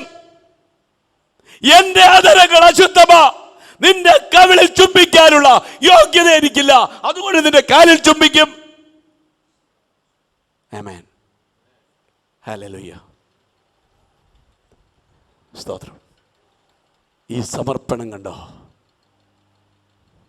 ഭയങ്കര ഭക്ഷണമൊരുക്കി കാത്തിരിക്കുന്ന പരീശൻ വിഷമിച്ചു. നമുക്ക് പെട്ടെന്ന് മുന്നോട്ട് പോവാം. യേശു അത് എടുത്തെടുത്ത് പറഞ്ഞു. എന്നിട്ട് പറഞ്ഞു, നീ ഈ സ്ത്രീയെ കാണുന്നോ? ഇവൾ ചെയ്തെല്ലാം കണ്ടോ? നിനക്കൊത്തിരി കണക്കൂട്ടൽ, ഇവൻ ഉള്ളിലാണല്ലോ ശിമോൻ പറഞ്ഞത്, നിനക്കൊത്തിരി കണക്കൂട്ടലുണ്ട് അല്ലേ? നീ ഭക്ഷണം ഒരുക്കിയ ചെലവിട്ട എല്ലാം ഞാൻ കണ്ടു, എല്ലാം ഞാൻ അറിഞ്ഞു, പക്ഷേ നീ ശരിക്കും ചെയ്യേണ്ടത് ചെയ്തില്ല. എന്നാൽ ഈ സ്ത്രീ വ്യത്യസ്തമായൊരു നിലയിൽ എന്നെ ഓണർ ചെയ്ത സ്ത്രീ, അതുകൊണ്ട് നിനക്കൊരു കണക്കുണ്ട്. അവരുടെ പാപത്തെപ്പറ്റി നിൻ്റെ ഉള്ളിൽ കുറേ കണക്കുണ്ടല്ലേ? എന്നാൽ അതല്ല, നീ കാണാത്ത കുറേ പാപങ്ങളുണ്ട്. അനേകമായ പാപങ്ങൾ മോചിക്കപ്പെട്ടിരിക്കുന്നു. ആമേൻ. പണം ചെലവിട്ടു, ക്ഷണിച്ചു, വരുത്തി, വിമർശനം ഏറ്റുവാങ്ങി. ഞാൻ ഈ ഭാഗം ചിന്തിക്കും, വേറെ ഭാഗം കൂടി ഞാൻ ചിന്തിക്കാറുണ്ട്. സ്ത്രീയുടെ പാപം വെളിപ്പെട്ടു. പാപിയായ സ്ത്രീ പാപം വെളിപ്പെട്ടു, മോചിക്കപ്പെട്ടു. പരീശന്റെ പാപം വെളിപ്പെട്ടില്ല, മോചിക്കപ്പെട്ടതുമില്ല. അങ്ങനെയെങ്കിൽ ഇന്ന് രാത്രികാലം ഓർക്കണം, വെളിപ്പെടാത്ത പാപം മോചിക്കപ്പെടത്തില്ല. ഹല്ലേലൂയ. വാക്കുകൊണ്ടോ ഹൃദയം കൊണ്ടോ ദൈവസന്നിധിയിൽ പറഞ്ഞുപേക്ഷിക്കാത്ത പാപം അങ്ങനെ നിലനിൽക്കുമെന്നോ ഈ വചനത്തിലൂടെ ഞാൻ ഓർപ്പിക്കട്ടെ. ദൈവത്തിൻ്റെ മഹത്വം. ഇരിക്കുന്ന നിങ്ങളും നിൽക്കുന്ന ഞാനും ഒരുപോലെ ഈ ഭാഗം ചിന്തിച്ചിരിക്കണം. ദൈവത്തിൻ്റെ മഹത്വം. ഹല്ലേലൂയ. പിന്നെ അവനെ വിമർശിക്കുന്നു. ഇത്രയും കാര്യങ്ങൾ കഴിഞ്ഞു. ഇവിടെ നടന്ന വിടുതലിന് ഒരു തലം കൂടെ ഉണ്ട്. എന്താണ്? ഈ പരീശൻ ശിമോൻ ഈ ഭവനത്തിലേക്ക് ക്ഷണിച്ചത് നസ്രാനായ യേശുവിനെയാണ്. സ്തോത്രം. അത്ഭുതം ചെയ്യുന്ന കാര്യങ്ങൾ ചെയ്യുന്ന നസ്രാനായ യേശുവിനെയാണ്. പക്ഷേ ഈ സ്ത്രീ സ്വീകരിച്ചത് ലോകരക്ഷകനായ ക്രിസ്തുവിനെയാണ്. ആമേൻ. ഒരു സ്തോത്രത്തോടെ പറയണം കേട്ടോ. വ്യത്യസ്തമായ മനോഭാവത്തിലാണ് രണ്ടുപേരും യേശുവിനെ കണ്ടത്. ഒരുത്തൻ കണ്ടത് തച്ചൻ്റെ മകൻ, അത്ഭുതം ചെയ്യുന്നവൻ, സ്തോത്രം, സ്ഥാനം സ്ഥാപിക്കാൻ വരുന്നവൻ, ആ നിലയിലാണ് യേശുവിനെ കണ്ടത്. എന്നാൽ ആ സ്ത്രീ കണ്ടത് ലോകരക്ഷകനെയാണ്. അവൻ്റെ പാപം വെളിപ്പെട്ടില്ല, മോചിക്കപ്പെട്ടതുമില്ല. അവളുടെ പാപം വെളിപ്പെട്ടു, മോചിക്കപ്പെടുകയും ചെയ്തു. ഇവിടെ പ്രവർത്തിച്ചത് എന്ത്? പരിശുദ്ധാത്മാവാണ് അവിടെ ഉള്ളിൽ പറഞ്ഞത്, ഈ പട്ടണത്തിലോ ഈ ദേശക്കാരോ ഒന്നും നിന്നെ അംഗീകരിച്ചില്ലെങ്കിലും നിന്നെ അംഗീകരിക്കുന്ന ഒരുത്തൻ അടുത്ത വീട്ടിൽ വരുന്നുണ്ട്. അവരെ ക്ഷണിപ്പാനുള്ള യോഗ്യത നിനക്കില്ലെന്ന് തോന്നില്ലെങ്കിലും വേണ്ട, നിനക്ക് അങ്ങോട്ട് ചെല്ലാം. സ്തോത്രം. നീ അവൻ്റെ കാൽപാദം കഴി അവനെ സ്വീകരിച്ചാൽ നിന്റെ പാപം മുഴുവൻ അവൻ മോചിക്കുമെന്ന് മാത്രമല്ല, നിന്റെ അടുത്ത ദിവസം മുതലുള്ള ജീവിതം വേറൊരു തലത്തിലേക്ക് മാറ്റപ്പെടാൻ പോവുക. എന്താ താല്പര്യമുണ്ടോ? ഈ ചോദ്യത്തിന് മറുപടിയായാണ് അടുത്ത വീട്ടിൽ നിന്നും കാലുകൾ ഈ ഭവനത്തിലേക്ക് നടന്നു വന്നത്. ദൈവത്തിന് മഹത്വം. ഏറ്റുപറഞ്ഞു, സ്തോത്രം. ഈ സ്ത്രീ പാപമോചിക്കപ്പെട്ടു. ദൈവത്തിന് മഹത്വം. ഇനി രണ്ടാമത്തെ തലം കുറച്ചുകൂടെ ശ്രദ്ധ ആവശ്യമുള്ളൊരു ഭാഗമാണ്. ഈ ഭാഗത്ത് നമ്മൾ പറയുന്നത് വിശ്വാസത്തിൽ വീണുപോയ ഒരാളിനെ കറക്റ്റ് ചെയ്യുന്ന കാര്യമാണ് അടുത്ത് ചിന്തിക്കുന്നത്. അതുകൊണ്ട് നമ്മൾ വിശ്വാസികളായതുകൊണ്ട് തന്നെ അതിനൊരല്പം കൂടെ താല്പര്യം വേണമെന്ന് ഓർപ്പിക്കട്ടെ. ഇവിടെ ഞാൻ വിളിക്കുന്നത് ദാവീദിനെയാണ്. ദാവീദിനേക്കാൾ യോഗ്യനായ ഒരു മനുഷ്യൻ ഇതിന് വിളിക്കാനില്ലാത്തത് കൊണ്ടാണ് ഞാൻ ദാവീദിനെ വിളിച്ചത്. ദൈവത്തിന് മഹത്വം. ദാവീദ് പാപം ചെയ്തു, ദൈവകൃപ നഷ്ടപ്പെട്ടു. നമുക്കറിയാം, നാഥാൻ പ്രവാചകൻ കടന്നു വന്നു, കാര്യമുണർത്തിച്ചു. നാഥാൻ പ്രവാചകൻ ഇവിടെ പരിശുദ്ധാത്മാവിന് നിഴലാണ്. ചെയ്ത പാപത്തെപ്പറ്റി വിളിച്ചു പറയുവാൻ പരിശുദ്ധാത്മാവ്, സ്തോത്രം, അവിടേക്ക് കയറി വന്നു. ദൈവത്തിന് മഹത്വം. ഹല്ലേലൂയ. നാഥാൻ പ്രവാചകനിൽ കൂടെ ശബ്ദം കേട്ട ദാവീദ് തകർന്നു വീണു ഹൃദയം കൊണ്ട്. അല്ലേ? ഈ പുസ്തകത്തിൽ അവൻ എഴുതിയിരിക്കുന്ന നിലവിളിയുടെ ഒരു സങ്കീർത്തനമുണ്ട്, 51-ാം സങ്കീർത്തനം. അല്ലേ? അതിൻ്റെ ഒന്ന് വരൂ, ആ 51-ാം സങ്കീർത്തനം വന്നെടുത്ത്. അവൻ പറഞ്ഞു, ദൈവമേ, നിന്റെ ദയയ്ക്ക് തക്കവണ്ണം എന്നോട് കൃപയുണ്ടാകണമേ, നിന്റെ കരുണയുടെ ബഹുത്വപ്രകാരം എൻ്റെ ലംഘനങ്ങളെ മായ്ച്ചു കളയണമേ. അവൻ 51-ാം സങ്കീർത്തനം എഴുതിയപ്പോൾ ആദ്യം അവൻ എഴുതി, നിന്റെ ദയയ്ക്ക് തക്കവണ്ണം എന്നോട് കൃപയുണ്ടാകണം, നിന്റെ കരുണയുടെ ബഹുത്വപ്രകാരം. എന്താ ഈ ദയയും കരുണയും? ഹല്ലേലൂയ. എന്താ ദയ? സഹോദരന്മാര് ദയ കാണിക്കാതിരുന്നൊരു കാലമുണ്ടോ? തന്റെ പിതാവ് ദയ കാണിക്കാതിരുന്നൊരു കാലമുണ്ട്, അല്ലേ? ഓർമ്മയുണ്ടോ അത്? സ്തോത്രം. ഇളയ കൊച്ചനാന്നറിഞ്ഞിട്ടും അവനെ കാട്ടിൽ ആടിനെ തീറ്റാൻ വിട്ടു. മനസ്സിലായോ? അവൾ അത്രമാത്രം തൻ്റെ കുടുംബം ദയ കാണിക്കാതിരുന്നപ്പോൾ എന്നോട് ദയ കാണിച്ച ഒരു ദൈവമുണ്ട്. ഞാനിവിടെ ചിന്തിക്കാറുണ്ട്, ഈ ദൈവമേ എന്നുള്ള സ്ഥലത്ത് എൻ്റെ ദൈവമേ എന്ന് എന്തുകൊണ്ട് ചേർക്കാതെ ഇരുന്നു? ഞാൻ ഇങ്ങനെ ചിന്തിച്ചു. എത്രയോ സ്ഥലത്ത് എൻ്റെ ദൈവമേ എൻ്റെ ദൈവമേ എന്ന് പറഞ്ഞ് ദാവീദിനെ വിളിച്ച്, എന്തേ എൻ്റെ അവിടെ ചേർക്കാതിരുന്നത്? ദാവീദിൻ്റെ വലിപ്പം വിളിച്ചു പറയുന്നതാണ് അതുപോലും. എന്താണെന്നറിയാമോ? എൻ്റെ ദൈവമെന്ന് പറയുവാനുള്ള യോഗ്യത എനിക്ക് നഷ്ടപ്പെട്ടു എന്നുള്ള പരസ്യമായ അവൻ്റെ പ്രസ്താവനയാണ്. ഇത്രത്തോളം അവൻ ഹൃദയം കൊണ്ട് നുറുങ്ങിയപ്പോഴും എൻ്റെ ദൈവമേ എന്ന് വിളിക്കാൻ അവൻ മടിക്കുന്നതിന് കാരണം, എൻ്റെ ദൈവമെന്ന് പറയാനുള്ള യോഗ്യത എനിക്ക് നഷ്ടപ്പെട്ടു. അതുകൊണ്ട് അവൻ പറയുന്നതോ, നീ എന്നോട് ഒരിക്കൽ ദയ കാണിച്ച ദൈവമാ. എൻ്റെ സഹോദരങ്ങൾക്ക്, എൻ്റെ പിതാവിന് എന്നോട് ദയയില്ലാതിരുന്ന കാലത്തോ എന്നോട് ദയ കാണിച്ച ദൈവം. എന്താ ദയ കാണിച്ചത്? കാട്ടിലാടുകളെയൊക്കെ വിട്ടിട്ട് സുരക്ഷിതമായ ഒരു സ്ഥാനം കണ്ടെത്തി ആടുകളെയൊക്കെ കൊണ്ടുവിട്ടു. നിങ്ങൾ ശ്രദ്ധിക്കണേ, ചെറിയ താല്പര്യത്തോടെ ശ്രദ്ധിക്കണം മോനെ, പ്ലീസ്.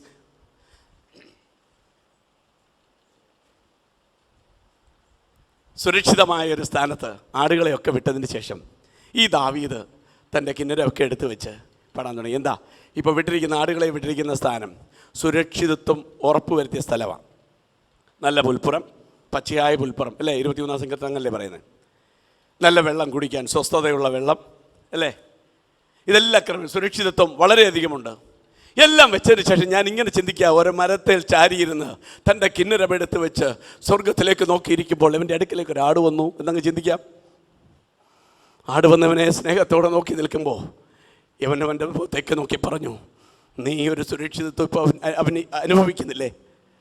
ചുറ്റും സുരക്ഷിതത്വത്തോടുകൂടി നീ ഭക്ഷണം കഴിക്കുന്നു, നീ കിടക്കുന്നു, വെള്ളം കുടിക്കുന്നു, എല്ലാ സമൃദ്ധിയോടില്ലേ?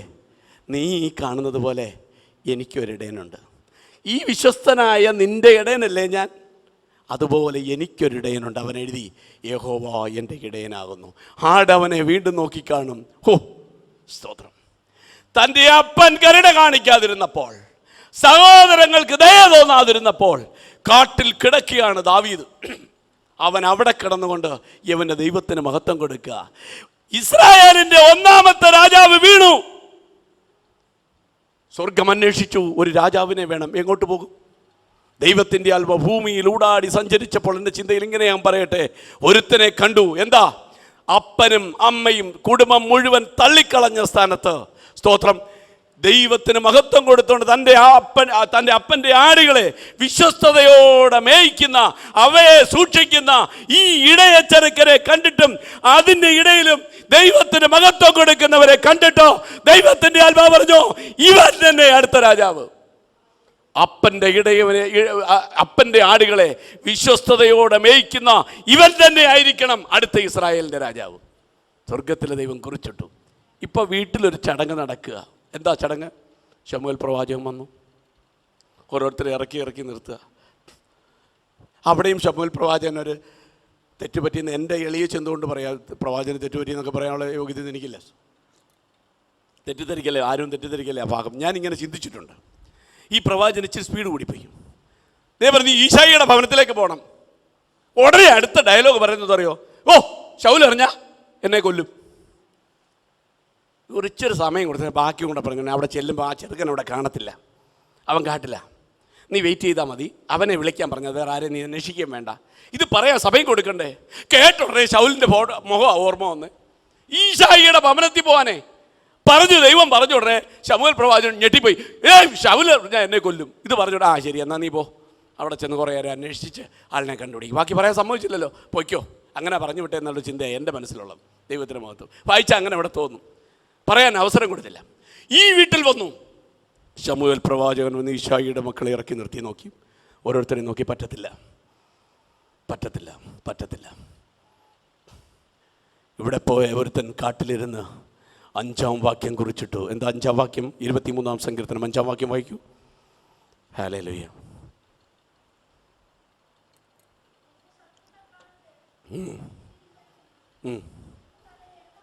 എൻ്റെ ശത്രുക്കൾ കാണുകെ നീ എനിക്ക് വിരുന്നൊരുക്കുന്നു, എൻ്റെ തലയെ എണ്ണ കൊണ്ട് അഭിഷേകം ചെയ്തു. എങ്ങനെ പാടി? ആടിനെ നോക്കിയവൻ പാടി, യഹോവ നിനക്കൊരിടയനെ പോലെ എനിക്കൊരിടയനുണ്ട്, സ്വർഗത്തിലെ ദൈവം യഹോവ എൻ്റെ ഇടയനാകുന്നു. ആട് പോയി കഴിഞ്ഞപ്പോൾ സ്വർഗത്തിലേക്ക് നോക്കിയവൻ പാടി, സ്തോത്രം, എൻ്റെ ശത്രുക്കൾക്ക് മുൻപാകെ നീ എനിക്ക് വിരുന്നൊരുക്കുന്നു, എൻ്റെ തലയെ എണ്ണ കൊണ്ട് അഭിഷേകം ചെയ്യുന്നു. എഴുതി കഴിഞ്ഞത് ഒരുത്തൻ തോളിത്തട്ടി. എന്താ വന്നത്? നീ പെട്ടെന്ന് വീട്ടിൽ വരെ വരണം. എന്താ പറ്റി വീട്ടിൽ? അല്ല, ഉടനെ വരണം അവിടെ വരെ. വിശേഷമല്ലോ, പറയാം, വാ. അപ്പോൾ ആടോ, അപ്പൻ്റെ ആടുകൾ അവിടെ നിൽക്കട്ടെ, തൽക്കാലം അവിടെ നിൽക്കട്ടെ, നീ വാ. വിളിച്ചവൻ വീട്ടിലേക്ക് വരികയാണ്. യവൻ വരുമ്പോൾ വീട്ടിൽ വലിയ ആൾക്കൂട്ടമുണ്ട്. കൂടെ വന്ന ആളുടെ മുഖത്ത് നോക്കുകയാണ്. എന്താ ഈ ആൾക്കൂട്ടം? അപ്പന് വല്ലോ ചിരിച്ചു കാണും ചെറുതായിട്ട്. വീട്ടിലേക്ക് ചെല്ലുമ്പോൾ പ്രവാചകൻ വന്നിട്ടുണ്ട്. സകലരും അത്ഭുതത്തോടെ നോക്കി നിൽക്കുക. കാട്ടിൽ നിന്നൊരുത്തനെ അന്വേഷിച്ച് പിടിച്ചുകൊണ്ട് വരിക. ഇവിടെ യോഗ്യന്മാർ പലരും നിന്നപ്പോൾ കാട്ടിൽ നിന്നൊരുത്തനെ പിടിച്ചുകൊണ്ട് വരും. ഇറങ്ങി വന്നപ്പോൾ ശമൂവേൽ പ്രവാചകൻ നോക്കി, കോമള രൂപം ഇറങ്ങി വരിക അല്ലേ, സുനേത്രൻ അല്ലേ, അവനെ കണ്ടതിന് ശേഷം എഴുതിയിരിക്കുക അല്ലേ, കോമള രൂപിയായവൻ ഇറങ്ങി വരുന്നു, സ്വർണ്ണ നിറമുള്ളവൻ ഇറങ്ങി വരുന്നു, സുനേത്രൻ ഇറങ്ങി വരുന്നു. ഇറങ്ങി വന്നപ്പോൾ ദൈവത്തിൻ്റെ ആത്മാവ് പറഞ്ഞു, കണ്ടോ അവൻ്റെ നിറം കണ്ടോ, അവൻ്റെ ഭാവം കണ്ടോ? സ്തോത്രം. ഈ വീട്ടുകാരവനെ മറന്നതാ, അവനെയാണ് നീ അഭിഷേകം ചെയ്യേണ്ടത്. അവൻ വീട്ടിലേക്ക് വരുമ്പോൾ പെട്ടെന്ന് റെഡിയായി അടുത്ത് വരുമ്പോൾ ചേട്ടന്മാർ മുഴുവൻ ശത്രുപക്ഷത്തേക്ക് മാറി. എന്താ കാര്യം? ഞങ്ങളൊക്കെ യോഗ്യരായിട്ട് ഇവിടെ നിൽക്കുമ്പോഴാണോ ഈ ചെറുക്കനെ പിടിച്ചുകൊണ്ട് വന്ന് ഇവനെ ഇപ്പം അഭിഷേകം ചെയ്യാൻ പോകുന്നത്? യോഗ്യരായി ഞങ്ങൾ ഇവിടെ ഇല്ലേ? ഓഹോ, ഇയാളാണോ ആള്? അപ്പനും ഒരു ചെറിയ വിഷമമുണ്ട്. കാര്യം ഇതുവരെ അവനെ അന്വേഷിച്ചില്ലല്ലോ. അവൻ കരഞ്ഞു കാണില്ലേ? എൻ്റെ അപ്പനും അമ്മയ്ക്കും എൻ്റെ കുടുംബത്തിൽ ഒരു വ്യക്തിക്കും എന്നോട് ദയ തോന്നാതിരിക്കുമ്പോൾ, കരുണ തോന്നാതിരിക്കുമ്പോൾ, കാട്ടിൽ കിടന്ന് എന്നെ പിടിച്ചുകൊണ്ട് വന്നവൻ അവൻ ഒരല്പം മുമ്പ് എഴുതിയിട്ടു, അവൻ ശത്രുക്കൾ മുമ്പാകെ എനിക്ക് വിരുന്നൊരുക്കുന്നു, എന്റെ തലയെ എന്നെ കൊണ്ട് അഭിഷേകം ചെയ്യുന്നു എന്ന് അല്പം മുമ്പ് എഴുതിയിട്ടവൻ ഇതാ മുട്ടുകുത്തി നിൽക്കുകയാണ്. കണ്ണുനീർ ധാരധാരയായി ഒഴുകിയാണ്. എന്നെ സ്നേഹിക്കുന്ന എന്റെ ദൈവം, എന്റെ ഇടയൻ, അവന്റെ കണ്ണുനീരിനെ മറച്ചുകൊണ്ട് തൈലക്കൊമ്പ് ഉയർന്നപ്പോൾ അവൻ്റെ ശരീരമാസകല കണ്ണുനീരിനെ മറച്ചുകൊണ്ട് അഭിഷേക തൈലമൊഴുകി. ആമേൻ, ഹല്ലേലൂയ. സഹോദരന്മാർ നിൽക്കുക ശത്രുവിൻ്റെ മുമ്പിൽ, ശത്രുക്കളായിട്ട്. പന്തിക്കിരിക്കണമെങ്കിൽ ആര് വരണം? എനിക്കറിയാവുന്നതുകൊണ്ട് ഞാൻ അവിടെ പെട്ടെന്ന് പോകുന്നു, സമയം പോകുന്നു, അതുകൊണ്ട് ഓടിപ്പോകുന്നത്. പന്തിക്കിരിക്കണേ ആര് വരണം? അവനും കൂടെ വരണം. ശത്രുക്കൾ മുമ്പാകെ മേശയൊരുക്കിയിരിക്കുന്നത് ആർക്ക് വേണ്ടിയിട്ടാണ്? ദാവീദിന് വേണ്ടിയിട്ടാണ്. അവൻ കുറിച്ചിട്ടത് അവൻ്റെ ജീവിതത്തിൽ നിറവേറുകയാണ്. എന്ത് കുറിച്ചിട്ടു? അവൻ ഒറ്റപ്പെട്ട സ്ഥാനത്ത് തൻ്റെ ദൈവത്തിൽ നിന്ന് അഭയം വിടാതെ പിടിച്ചു നിന്നവനെ മാനിച്ച ഒരു ദൈവത്തെയാണ് സ്തോത്രം ഇന്ന് രാത്രി ഞാനും നിങ്ങളും ആരാധിക്കുന്നത്. മറന്നു പോകരുത്. ആമേൻ. ഇവിടെ വന്നു ഇവനെ ആ നിലയിലേക്ക്. ഈ ദാവീദാണ് ദൈവകൃപയെന്ന് പോയത്. ഞാൻ പറഞ്ഞ മനസ്സിലായല്ലോ. ദാവീദ് പറയാനുള്ള കാര്യമെന്താ? എന്നോട് ദയുണ്ടാകണമെന്ന് പറയാനുള്ള കാര്യമെന്താ? ഇത്രമാത്രം എന്നോട് കരുണ കാണിച്ച ഒരു മനുഷ്യൻ ലോകത്തിലില്ല. സ്വർഗത്തിലെ ദൈവമേ അത് ചെയ്തിട്ടുള്ളൂ. എന്നോട് കൃപ ചെയ്തവൻ അവനേ ഉള്ളൂ. എൻ്റെ സഹോദരന്മാരും എൻ്റെ പിതാവും എന്നെ ഓർക്കാത്ത സമയത്ത് സ്വർഗത്തിലെ ദൈവം എന്നെ ഓർത്ത് ഈ സ്ഥാനത്ത് കൊണ്ടു. ഞാൻ പാപം ചെയ്തു പോയി. പിന്നെ ആ സങ്കീർത്തനം അങ്ങോട്ട് എഴുതുമ്പോൾ അവൻ നിലവിളിക്കുക അല്ലേ? ആമേൻ. അതിൻ്റെ 11-ാം വാക്യം ഒന്ന് വായിക്കൂ. 51-ാം സങ്കീർത്തനം 11-ാം വാക്യം.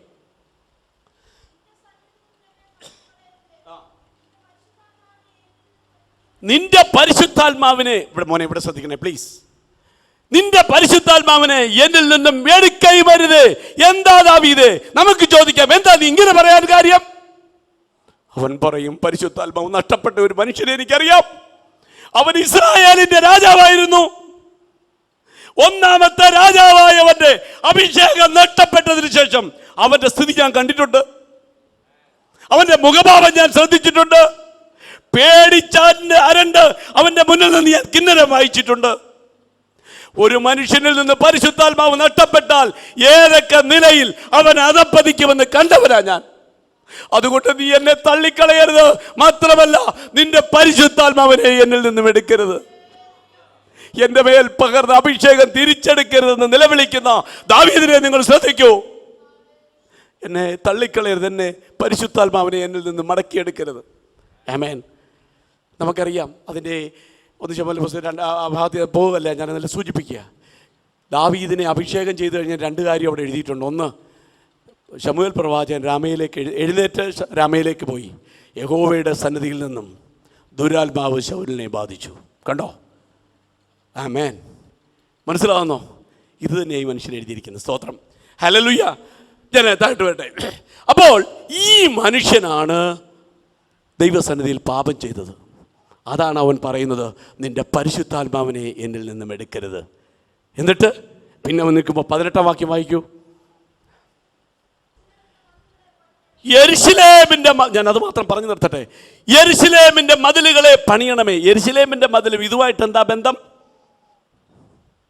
എന്താ ബന്ധം? യെരുശലേമിന്റെ വാതിലുകൾ തീ കൊണ്ട് വെന്തുകൊണ്ട് എന്ത് സംഭവിച്ചു? മതിലുകൾ ഇടിഞ്ഞു കിടന്നതുകൊണ്ട് എന്ത് സംഭവിച്ചു? തങ്ങളുടെ പിതാക്കന്മാരുടെ കല്ലറകളുള്ള പട്ടണം ജാതികൾ കയറിയിറങ്ങാൻ തുടങ്ങി. ഏത് നിമിഷവും ആളുകൾ പുറത്തേക്ക് പോകാം, ഏത് നിമിഷവും ആർക്കും അകത്തേക്ക് വരാം. പട്ടണത്തിന്റെ സുരക്ഷിതത്വം നഷ്ടപ്പെട്ടത് നിമിത്തം പട്ടണവാസികൾ വെളിയിൽ പോയി പാർക്കാൻ തുടങ്ങി, ജാതികളുമായി പാപം ചെയ്യാൻ തുടങ്ങി. സ്തോത്രം. പട്ടണത്തിന്റെ സുരക്ഷിതത്വം നഷ്ടപ്പെട്ടു. കാരണം എന്താ? മതിലില്ല, കതകില്ല, അടയ്ക്കാൻ കഴിയത്തില്ല, ആർക്കും എപ്പോഴും പോകാം, വെളിയിൽ നിന്ന് ആർക്കും അകത്തേക്ക് വരാം. എന്താ ഇവിടെ ഇത് പറയാനായിട്ട് കാര്യം? മറ്റൊന്നല്ല, ദാവീദ് പറയുന്നു, നീ ഇതൊക്കെ ചെയ്തു തന്നാൽ മാത്രം പോരാ, എൻ്റെ ഹൃദയമാകുന്ന യെരുശലേമിൻ്റെ മതിലിടിഞ്ഞതാണ് കാരണം. ഞാൻ ഇറങ്ങിപ്പോയി ബേർശേബയുമായി പാപം ചെയ്യാൻ കാരണമായത് എൻ്റെ ഹൃദയത്തിൻ്റെ മതിലിടിഞ്ഞത് കൊണ്ടാ, വാതിലുകൾ വെന്തുപോയത് കൊണ്ടാ, അവൾ എൻ്റെ കൊട്ടാരത്തിലേക്ക് വരാനും കാര്യമതാ. അതുകൊണ്ട് ആ മതിൽ നീ തിരിച്ചു പണിച്ചു തന്നില്ലെങ്കിൽ ഇനിയും ഞാൻ പാപം ചെയ്യുമെന്ന് ഉറയ്ക്കുന്നവൻ ദൈവത്തോട് പറയുന്നു, യെരുശലേമിൻ്റെ മതിലുകളെ പണിയണമേ. എൻ്റെ അഭിഷേകം എടുത്തു കളയരുത്. അതുപോലെ തന്നെ യെരൂശലേമിന്റെ മതിലിന് ഇടിഞ്ഞുപോയി, സ്തോത്രം, പാപം ചെയ്തു പോയി. ഇനി എൻ്റെ ഹൃദയം ലോകത്തിലേക്ക് ഇറങ്ങി പോകാതിരിക്കാൻ എനിക്ക് എൻ്റെ ഹൃദയത്തിന് ചുറ്റും നീ ഒരു മതിൽ പണിഞ്ഞു തരണം. ആമേൻ. ഈ മനുഷ്യന്റെ നിലവിളി ശ്രദ്ധിക്കൂ. സ്തോത്രം, ഹല്ലേലൂയ, ദൈവത്തിന്റെ മഹത്വം. ഈ ദാവീദ് ദൈവത്തോട് നിലവിളിച്ചു. എന്ത് സംഭവിച്ചു നമുക്ക് നന്നായിട്ടറിയാം. നമ്മൾ ശ്രദ്ധിക്കണം. ഇനി വിഷയത്തിലേക്ക് കടക്കാൻ പോകുന്നു. ശൗല് പാപം ചെയ്തു. എന്താ പാപമൊക്കെ നമുക്കറിയാല്ല. സമയം കളയുന്നില്ല. ദൈവസന്നിധിയിൽ മടങ്ങി വന്നില്ല. ദാവീദ് പാപം ചെയ്തു. അവനെ ദൈവം മടക്കി വിളിച്ചു. പാപിയായ സ്ത്രീയുടെ പാപം മോചിക്കപ്പെട്ടു.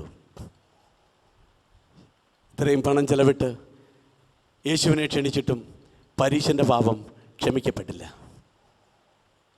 എന്താ കാര്യം? ശ്രദ്ധിക്കൂ. ശൗലിനെ തള്ളിക്കളഞ്ഞ ദൈവം ദാവീദിനെ തള്ളിക്കളഞ്ഞില്ല. കാരണം മറ്റൊന്നല്ല, സ്തോത്രം, പരിശുദ്ധാത്മാവ് തെറ്റെന്ന് പറഞ്ഞപ്പോൾ തെറ്റു മനസ്സിലാക്കി ദൈവസന്നിധിയിൽ നിലത്ത് വീണ് നിലവിളിക്കാൻ തയ്യാറായതുകൊണ്ട് അവനെ, സ്തോത്രം, ദൈവം മടക്കി വിളിച്ചു. ആമേൻ. എത്ര പാപം ചെയ്ത സ്ത്രീയെങ്കിലും അവളുടെ പാപം വെളിപ്പെട്ടതുകൊണ്ട്, അതുമാത്രമല്ല ദൈവസന്നിധിയിൽ വന്ന് അവൾ അത് കരഞ്ഞുപേക്ഷിച്ചത് കൊണ്ട് അവളെ യേശുക്രിസ്തു പാപം മോചിച്ചു മടക്കി വിളിച്ചു. നമ്മൾ 4 പേരെ ഇവിടെ പരിചയപ്പെട്ടു. 2 പേര് ഇസ്രായേലിലെ രാജാക്കന്മാരാ. 2 പേരും ദൈവത്താൽ തിരഞ്ഞെടുക്കപ്പെട്ടവരാ. ദൈവമാണ് 2 പേരെ അഭിഷേകം ചെയ്തത്. ഒരുത്തനെ ദൈവം തിരിച്ചു വിളിച്ചില്ല, ഒരുത്തനെ യഹോവ തിരിച്ചെടുത്തു. ഈ ഭവനത്തിൽ വെച്ച് 2 വ്യക്തികളിലും പരിശുദ്ധാത്മാവ് ഇടപെട്ടു. ഒരു വ്യക്തിയെ തിരിച്ചെടുത്തു, ഒരു വ്യക്തിയെ തിരിച്ചെടുത്തില്ല. അങ്ങനെയെങ്കിൽ ഇന്ന് രാത്രി നമുക്ക് ദൈവകരത്തിലേക്കൊന്ന് ഏൽപ്പിച്ചു കൊടുക്കാം. നമ്മൾ പറഞ്ഞു നിർത്തിയ സ്ഥാനത്തേക്ക് മടങ്ങിപ്പോകുന്നു. അവൻ വന്ന് പാപത്തെക്കുറിച്ചും നീതിയെക്കുറിച്ചും ന്യായവിധിയെക്കുറിച്ചും ലോകത്തിന് ബോധം വരുത്തും. എന്നെ കേൾക്കുന്നവരിൽ ആരെങ്കിലും ഒരാളെങ്കിലും ദൈവാത്മാവ് നിങ്ങളോട് സംസാരിക്കാത്തൊരു നിലയിലാണോ? ആമേൻ. ഞാൻ പറഞ്ഞില്ല, ആദ്യം പറഞ്ഞു, വചനത്തിനൊരു പ്രവൃത്തിപദമുണ്ട്.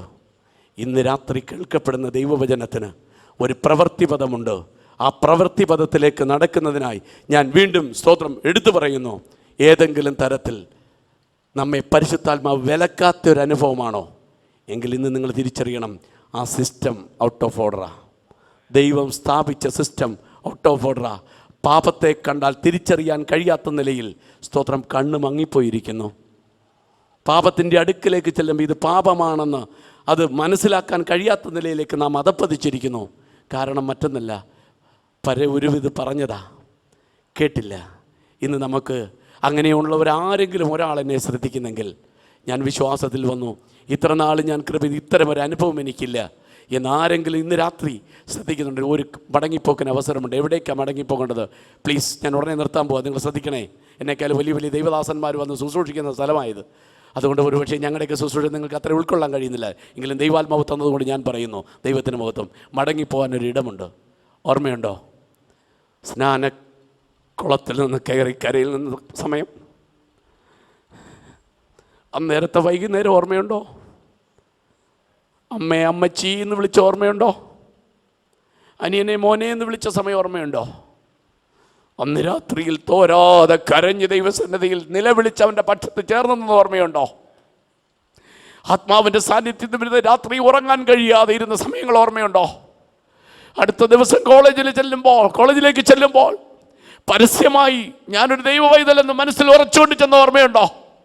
ആത്മാവിൻ്റെ മേലെ ഉണ്ടെന്ന് വിശ്വസിച്ച ഓർമ്മയുണ്ടോ? അഭിഷേകം കിട്ടി നിർത്താൻ കഴിയാതെ, കുഞ്ഞുങ്ങളുടെ പേര് വിളിക്കാൻ കഴിയാതെ, വാ തുറന്നാൽ അഭിഷേകം വായിൽ മുഴുവൻ അന്യഭാഷ മാത്രം വന്ന ദിവസം ഓർമ്മയുണ്ടോ? ഇനി ഇന്നിരിക്കുന്ന മണ്ഡലത്തിലേക്ക് ഓർക്കൂ. എന്ത് സംഭവിച്ചു? ആത്മാവിൻ്റെ സാന്നിധ്യം നഷ്ടപ്പെട്ടു പോയെങ്കിൽ, ഈ സിസ്റ്റം ഔട്ട് ഓഫ് ഓർഡർ ആയി പോയെങ്കിൽ, ഇന്ന് രാത്രി കറക്റ്റ് ചെയ്യാൻ ഒരു അവസരമുണ്ട്. കേട്ട ദൈവവചനത്തിൽ ഏൽപ്പിച്ചു കൊടുക്കൂ. സ്തോത്രം. സമയപരിധി പോലെ ഞാൻ പെട്ടെന്ന് പിടിച്ചുകൊണ്ടുവരികയായിരുന്നു. ഇന്ന് രാത്രി ഞാൻ പറയട്ടെ, 2 വ്യക്തികൾ ദൈവം അഭിഷേകം ചെയ്തതാണ് ശൗലിനെ. ആരും വിചാരിക്കരുത് ലോകമനുഷ്യനല്ല അഭിഷേകം ചെയ്തത്. അവൻ്റെ ഗുണമെല്ലാം നോക്കി, വലിയ ഉയരമുള്ളവനെ നോക്കി തിരഞ്ഞെടുത്ത ആരാ? സ്വർഗത്തിലെ ദൈവമാ. അവനെ തള്ളിക്കളഞ്ഞു. ദാവീദിനെ തിരഞ്ഞെടുത്തതും ദൈവമാ. അവനെ ദൈവം മടക്കി വിളിച്ചു. പരീശൻ ഇത്രമാത്രം ചെലവിട്ട് ഇവരെ കൂട്ടിവരുത്തി യേശുവിനെ ശിഷ്യന്മാരെയും ക്ഷണിച്ചിട്ടും അവന് രക്ഷപ്പെടാൻ കഴിഞ്ഞില്ല. ഈ പാവിയായ സ്ത്രീ രക്ഷിക്കപ്പെട്ടു. പരിശുദ്ധാത്മാവ് എന്താണെന്ന് തിരിച്ചറിയണം. നമ്മുടെ ഉള്ളിൽ ബോധമുണ്ടായെങ്കിൽ, ഏതെങ്കിലും മണ്ഡലത്തിൽ നമുക്ക് കറക്ഷൻ ആവശ്യമുണ്ടെങ്കിൽ, എവിടെയെങ്കിലും പറഞ്ഞു തീർക്കാത്ത പാപമുണ്ടെങ്കിൽ ഇന്ന് രാത്രി പറഞ്ഞു തീർത്ത് കളയണം. 3 ദിവസം തുടർന്ന് ഉപവാസം ഇരിക്കാൻ പോകുക. ദൈവമക്കളെ, നിങ്ങളോട് ഇന്ന് രാത്രി വചനവുമായി നിൽപ്പാൻ ദൈവം എന്നെ അയച്ചത് ദൈവത്തിന് എനിക്ക് വളരെയധികം ദൈവത്തോട് നന്ദിയുണ്ട്. ക്ഷണിച്ച ദൈവദാസനോട് നന്ദിയുണ്ട്. എന്നാൽ ഇന്ന് രാത്രി ഒരു തിരിച്ചറിവ് നാം പ്രാപിക്കണം. പാപത്തിൻ്റെ പട്ടിക കണ്ട്, ഇല്ലെങ്കിൽ മറ്റൊരു മനുഷ്യനെ കണ്ട് അയാളുടെ സ്റ്റാൻഡേർഡ് കണ്ടിട്ട് അയാൾ എങ്ങനെയാണല്ലോ എന്ന് പറഞ്ഞ് പാപത്തെ കുറച്ച് കണ്ട് ഒരുപാട് താഴെ പോയ അവസ്ഥ പലരിലുമുണ്ടെന്ന് ദൈവമക്കളെന്ന് അവകാശപ്പെടുന്നവരിൽ പോലും ഇത് കാണുമ്പോൾ ഇന്ന് രാത്രി നമ്മിൽ ദൈവമാക്കിയിരിക്കുന്ന പരിശുദ്ധാത്മാവ് നമ്മോട് സംസാരിക്കണം. ഇപ്പോൾ മാത്രമല്ല, ഇന്ന് മാത്രമല്ല, എന്നും നഷ്ടപ്പെടാതെ ആത്മാവ് നമ്മോട് സംസാരിക്കുന്ന ഒരനുഭവം. അത് ചെയ്യണം, അത് ചെയ്യരുത്, അത് പറയണ്ട, അത് പറയണം, അത് കൊടുക്കണം, അത് കൊടുക്കരുത്. സ്തോത്രം. ഇങ്ങനെ നമ്മെ ഗൈഡ് ചെയ്യുന്ന ഒരു സാന്നിധ്യം. ആമേൻ, ഹല്ലേലൂയ. ഇങ്ങനെ ഈ കൃപയിൽ ജീവിക്കുന്നവർക്കായി ഞാൻ ദൈവത്തിന് സ്തോത്രം ചെയ്യുന്നു. ആമേൻ. അതുകൊണ്ട് ഇന്ന് രാത്രി ദൈവസന്നിധിയിൽ നമുക്ക് കണ്ണുകളെ അടയ്ക്കാം, നമുക്ക് പ്രാർത്ഥിക്കാം. ആരെങ്കിലും ഈ നിലയിൽ നിന്ന് അന്യപ്പെട്ടു പോയെങ്കിൽ, യൗവനക്കാരാ, സ്തോത്രം, ജീവിത സാഹചര്യങ്ങളെ കൊണ്ടുപോയിട്ടുണ്ടെങ്കിൽ, ഹല്ലേലൂയ, സ്തോത്രം, ഇന്ന് നമുക്കൊരു മടങ്ങി വരവിന് അവസരമുണ്ട്. സ്നാനപ്പെട്ടതാ, ദൈവകൃപയിൽ നിന്നതാ, രാത്രിയിൽ ബാറിൽ പോയി മദ്യവെച്ച് ബഹളമുണ്ടാക്കി, പ്രശ്നമുണ്ടാക്കി. ഞാൻ മുഖത്തോട് ചോദിച്ചു, മോനെ, നിനക്ക് വയസ്സെത്ര? 20. എന്തു പറ്റി കുഞ്ഞേ നിനക്ക്? അവൻ താഴെ വീണിട്ട് എന്നോട് പറഞ്ഞു, എൻ്റെ പാസ്റ്റർ എന്നോട് ക്ഷമിക്കണം, എൻ്റെ ദൈവം എന്നോട് ക്ഷമിക്കുമോ? ഞാൻ പറഞ്ഞു, ദൈവം മാത്രമേ നിന്നോട് ക്ഷമിക്കത്തുള്ളൂ. ലോകമനുഷ്യന് നിന്നെ മനസ്സിലാക്കാൻ കഴിയത്തില്ല, പക്ഷേ ദൈവത്തിന് നിന്നെ മനസ്സിലാക്കാൻ കഴിയും. നീ സമർപ്പിക്കാൻ തയ്യാറാണോ? ഇനി ഈ അവസ്ഥയിലേക്ക് പോകത്തില്ലെന്ന് ദൈവസന്നിധിയിൽ തീരുമാനമെടുക്കാമോ? നിൻ്റെ അഭിഷേകം നിനക്ക് മടക്കി തരുവാനിടയായി തീരും. ആ യൗവനക്കാരൻ ദൈവത്തോട് നിലവിളിക്കാൻ തുടങ്ങി. ഇന്ന് രാത്രികാലം എന്നെ കേൾക്കുന്ന ദൈവജനമേ, നമ്മുടെ മേലുള്ള അഭിഷേകത്തിൻ്റെ, നമ്മുടെ മേലുള്ള സ്വാധീനം തിരിച്ചറിഞ്ഞാട്ടെ. ഈ പരിശുദ്ധാത്മാവ് നഷ്ടപ്പെട്ടാൽ നാം ആരായി തീരുമെന്നുള്ളൊരു തിരിച്ചറിവ് നാം പ്രാപിച്ചാട്ടെ. ജീവിതത്തിലെ കുറവുകൾ, സ്വഭാവത്തിൽ വന്ന വൈകല്യങ്ങൾ, നമ്മുടെ ജീവിതത്തിൽ വന്ന ഏതെങ്കിലും കുറവുകൾ ഈ സാന്നിധ്യത്തിൽ നിന്നോ ഈ സിസ്റ്റത്തിൽ നിന്നോ നമ്മെ അകറ്റിയിട്ടുണ്ടെങ്കിൽ ഇന്ന് രാത്രിക്കാലം നമുക്ക് ഓടിയവൻ്റെ മാറോടടുക്കാം. ആത്മാവിൻ്റെ അധികമായ സാന്നിധ്യം ഞങ്ങളുടെ മേൽ പകരപ്പെടണമേ എന്ന് ദൈവത്തോട് നിലവിളിക്കാം. മടങ്ങി വരവിന് മുഖാന്തരമായ ഈ ചെറിയ ഉപവാസത്തിൽ വരുന്ന 3 ദിവസങ്ങളിൽ ഈ ആത്മാവിൻ്റെ സാന്നിധ്യം വീണ്ടെടുക്കുന്ന ദിവസങ്ങളായി തീരട്ടെ എന്ന് പ്രാർത്ഥിച്ചും ആശംസിച്ചുകൊണ്ട് എൻ്റെ വാക്കുകളെ ഉപസംഹരിക്കുന്നു. ദൈവം നമ്മെ എല്ലാവരെയും അനുഗ്രഹിക്കുമാറാകട്ടെ. എന്നെ ശുശ്രൂഷയ്ക്ക് ക്ഷണിച്ച സഭയോടും ദൈവദാസനോടുമുള്ള നന്ദി അറിയിച്ചുകൊണ്ട് ഞാൻ ദൈവസന്നിധിയിരിക്കുന്നു. സ്തോത്രം.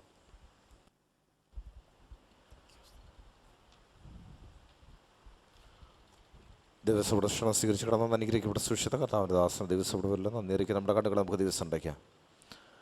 ഈ നല്ല രാത്രികാലം കർത്തൃപാദപീഠത്തിലായിരിക്കാൻ, കർത്താവിൻ്റെ മുഖത്തേക്ക് നോക്കുവാൻ, സർവശക്തനായ ദൈവത്തെ സ്തുതിപ്പാൻ, കർത്താവ് നമ്മുടെ ജീവിതത്തിൽ നൽകുന്ന എല്ലാ സാവകാശങ്ങളെ ഓർത്ത് നമുക്ക് സ്തോത്രം ചെയ്യുക. നാം ദൈവത്തിൽ ആഗ്രഹിച്ച് പ്രാർത്ഥിച്ച് ആരംഭിച്ച ഉപവാസത്തിൻ്റെ പ്രാരംഭ സെക്ഷനിൽ തന്നെ പരിശുദ്ധ ആത്മാവ് നമ്മോട് സംസാരിച്ചല്ലോ. ശ്രേഷ്ഠമേറിയൊരു ശുദ്ധീകരണത്തിൻ്റെ ദൂത് ദൈവത്തിൻ്റെ ആത്മാവ് നമ്മെ കേൾപ്പിച്ചോർത്ത് നമുക്ക് സ്തോത്രം ചെയ്യുക. ഹല്ലേലൂയ.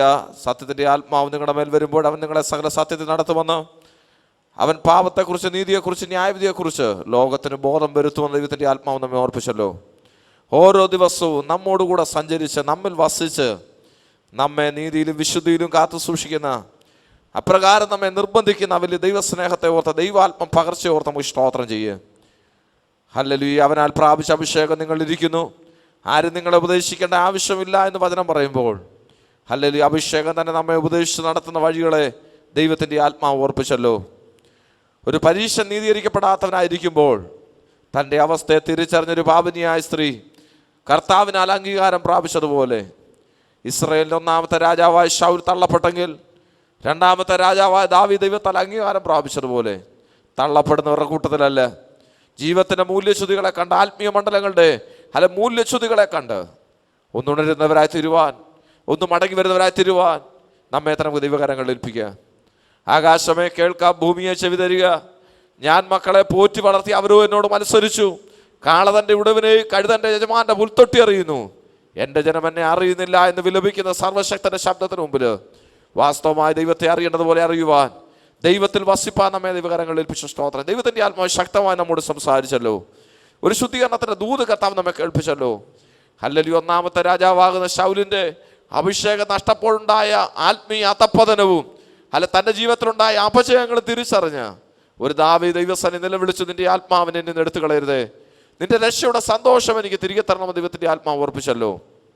കർത്താവിൻ്റെ ദാസന് കൂടെ ദൈവത്തിൻ്റെ ആത്മാവ് നമ്മോട് വ്യക്തമായി സംസാരിച്ച് കേൾക്കപ്പെട്ട വചനത്തിൽ നമ്മെ തന്നെ സമർപ്പിക്കാൻ, വചനം കേൾക്കുക മാത്രമല്ല കേട്ടതൊന്ന് ഗ്രഹിക്കുവാൻ, ഗ്രഹിച്ചതൊന്ന് ഏറ്റെടുക്കുവാൻ, അപ്രകാരം ദൈവത്താൽ അനുഗ്രഹിക്കപ്പെടുവാൻ നമ്മെ ദൈവകരങ്ങളിൽ ഏൽപ്പിക്കുക. ഒരു ശ്രേഷ്ഠമേറിയ ദൈവശബ്ദവും ദൈവത്തിൻ്റെ ആത്മാവ് തൻ്റെ ഭക്തനെ കൂടെ ഇടപെട്ടു. ഒരു ശൗല്, നാം പലപ്പോഴും പ്രസംഗങ്ങൾ കേൾക്കുന്നത് 2 വർഷം ശൗല് ദൈവാത്മാവിൽ ഭരിച്ചു, എന്നാൽ ബാക്കി 38 വർഷം ദുരാത്മാവിൽ ഭരിച്ചു എന്നാണ്. എന്നാൽ അതിനകത്തൊരു ശ്രേഷ്ഠമൊരു ശബ്ദം ഇന്ന് ദൈവത്തിൻ്റെ ശൗലിൽ ദുരാത്മാവ് ബാധിക്കപ്പെട്ടെങ്കിലും രാജത്വം നഷ്ടപ്പെട്ടപ്പോഴാണ്, രാജത്വത്തിൻ്റെ അഭിഷേകം അവനിൽ നിന്ന് മാറ്റി ഒരു ദാവീദിൽ പകർന്നപ്പോഴാണ് ദുരാത്മാവ് ശൗലിൽ ബാധിച്ചത്. അന്ന് മുതൽ യഥാർത്ഥത്തിൽ ചരിത്രം പഠിച്ചാൽ ജനത്തെ നടത്തിയതും ജനത്തിനു വേണ്ടി യുദ്ധം ചെയ്തത് ശൗലല്ല, അഭിഷേകം പ്രാപിച്ച ദാവീദാണ്. അഭിഷേകം നഷ്ടപ്പെട്ടത് കൊണ്ട് ശൗലിനെ നഷ്ടമുണ്ടായുള്ളൂ, ദൈവജനത്തിന് നഷ്ടമുണ്ടായില്ല എന്ന് ദൈവത്തിൻ്റെ ആത്മാവ് ഉറപ്പിച്ചല്ലോ. ശ്രേഷ്ഠമൊരു ദൈവശബ്ദം ദൈവത്തിൻ്റെ ആത്മാവ് നമ്മുടെ ശുദ്ധ മനസ്സാക്ഷിയിൽ കേൾപ്പിച്ചല്ലോ. ആ കേൾക്കപ്പെട്ടവൻ നമ്മെ തന്നെ ദിവകരങ്ങളിൽ അവനെ സംസാരിച്ച കർത്തൃത്വത്തിനെ ഓർത്ത് കർത്തൃദാസിയായ കുഞ്ഞുങ്ങൾക്കായി നമുക്ക് സ്തോത്രം ചെയ്യാം. കർത്താവിൻ്റെ ദാസനെ ഏൽപ്പിച്ച സഭയ്ക്കായി നമുക്ക് സ്തോത്രം ചെയ്യാം. ദൈവസ്ഥലായ നല്ല പ്രിയപ്പെട്ടവരോ നമുക്ക് സ്തോത്രം ചെയ്യാം. അവരെല്ലാവരും ആത്മാവി സ്തോത്രത്തോടെ ദൈവസ്ഥലായ കർത്താവിൻ്റെ ദാസൻ പാസ്റ്റർ പ്രവീൺ ജോസഫ് മുമ്പോട്ട് കടന്നു വന്ന് പ്രാർത്ഥിച്ച് ഈ സെക്ഷൻ അവസാനിപ്പിക്കും.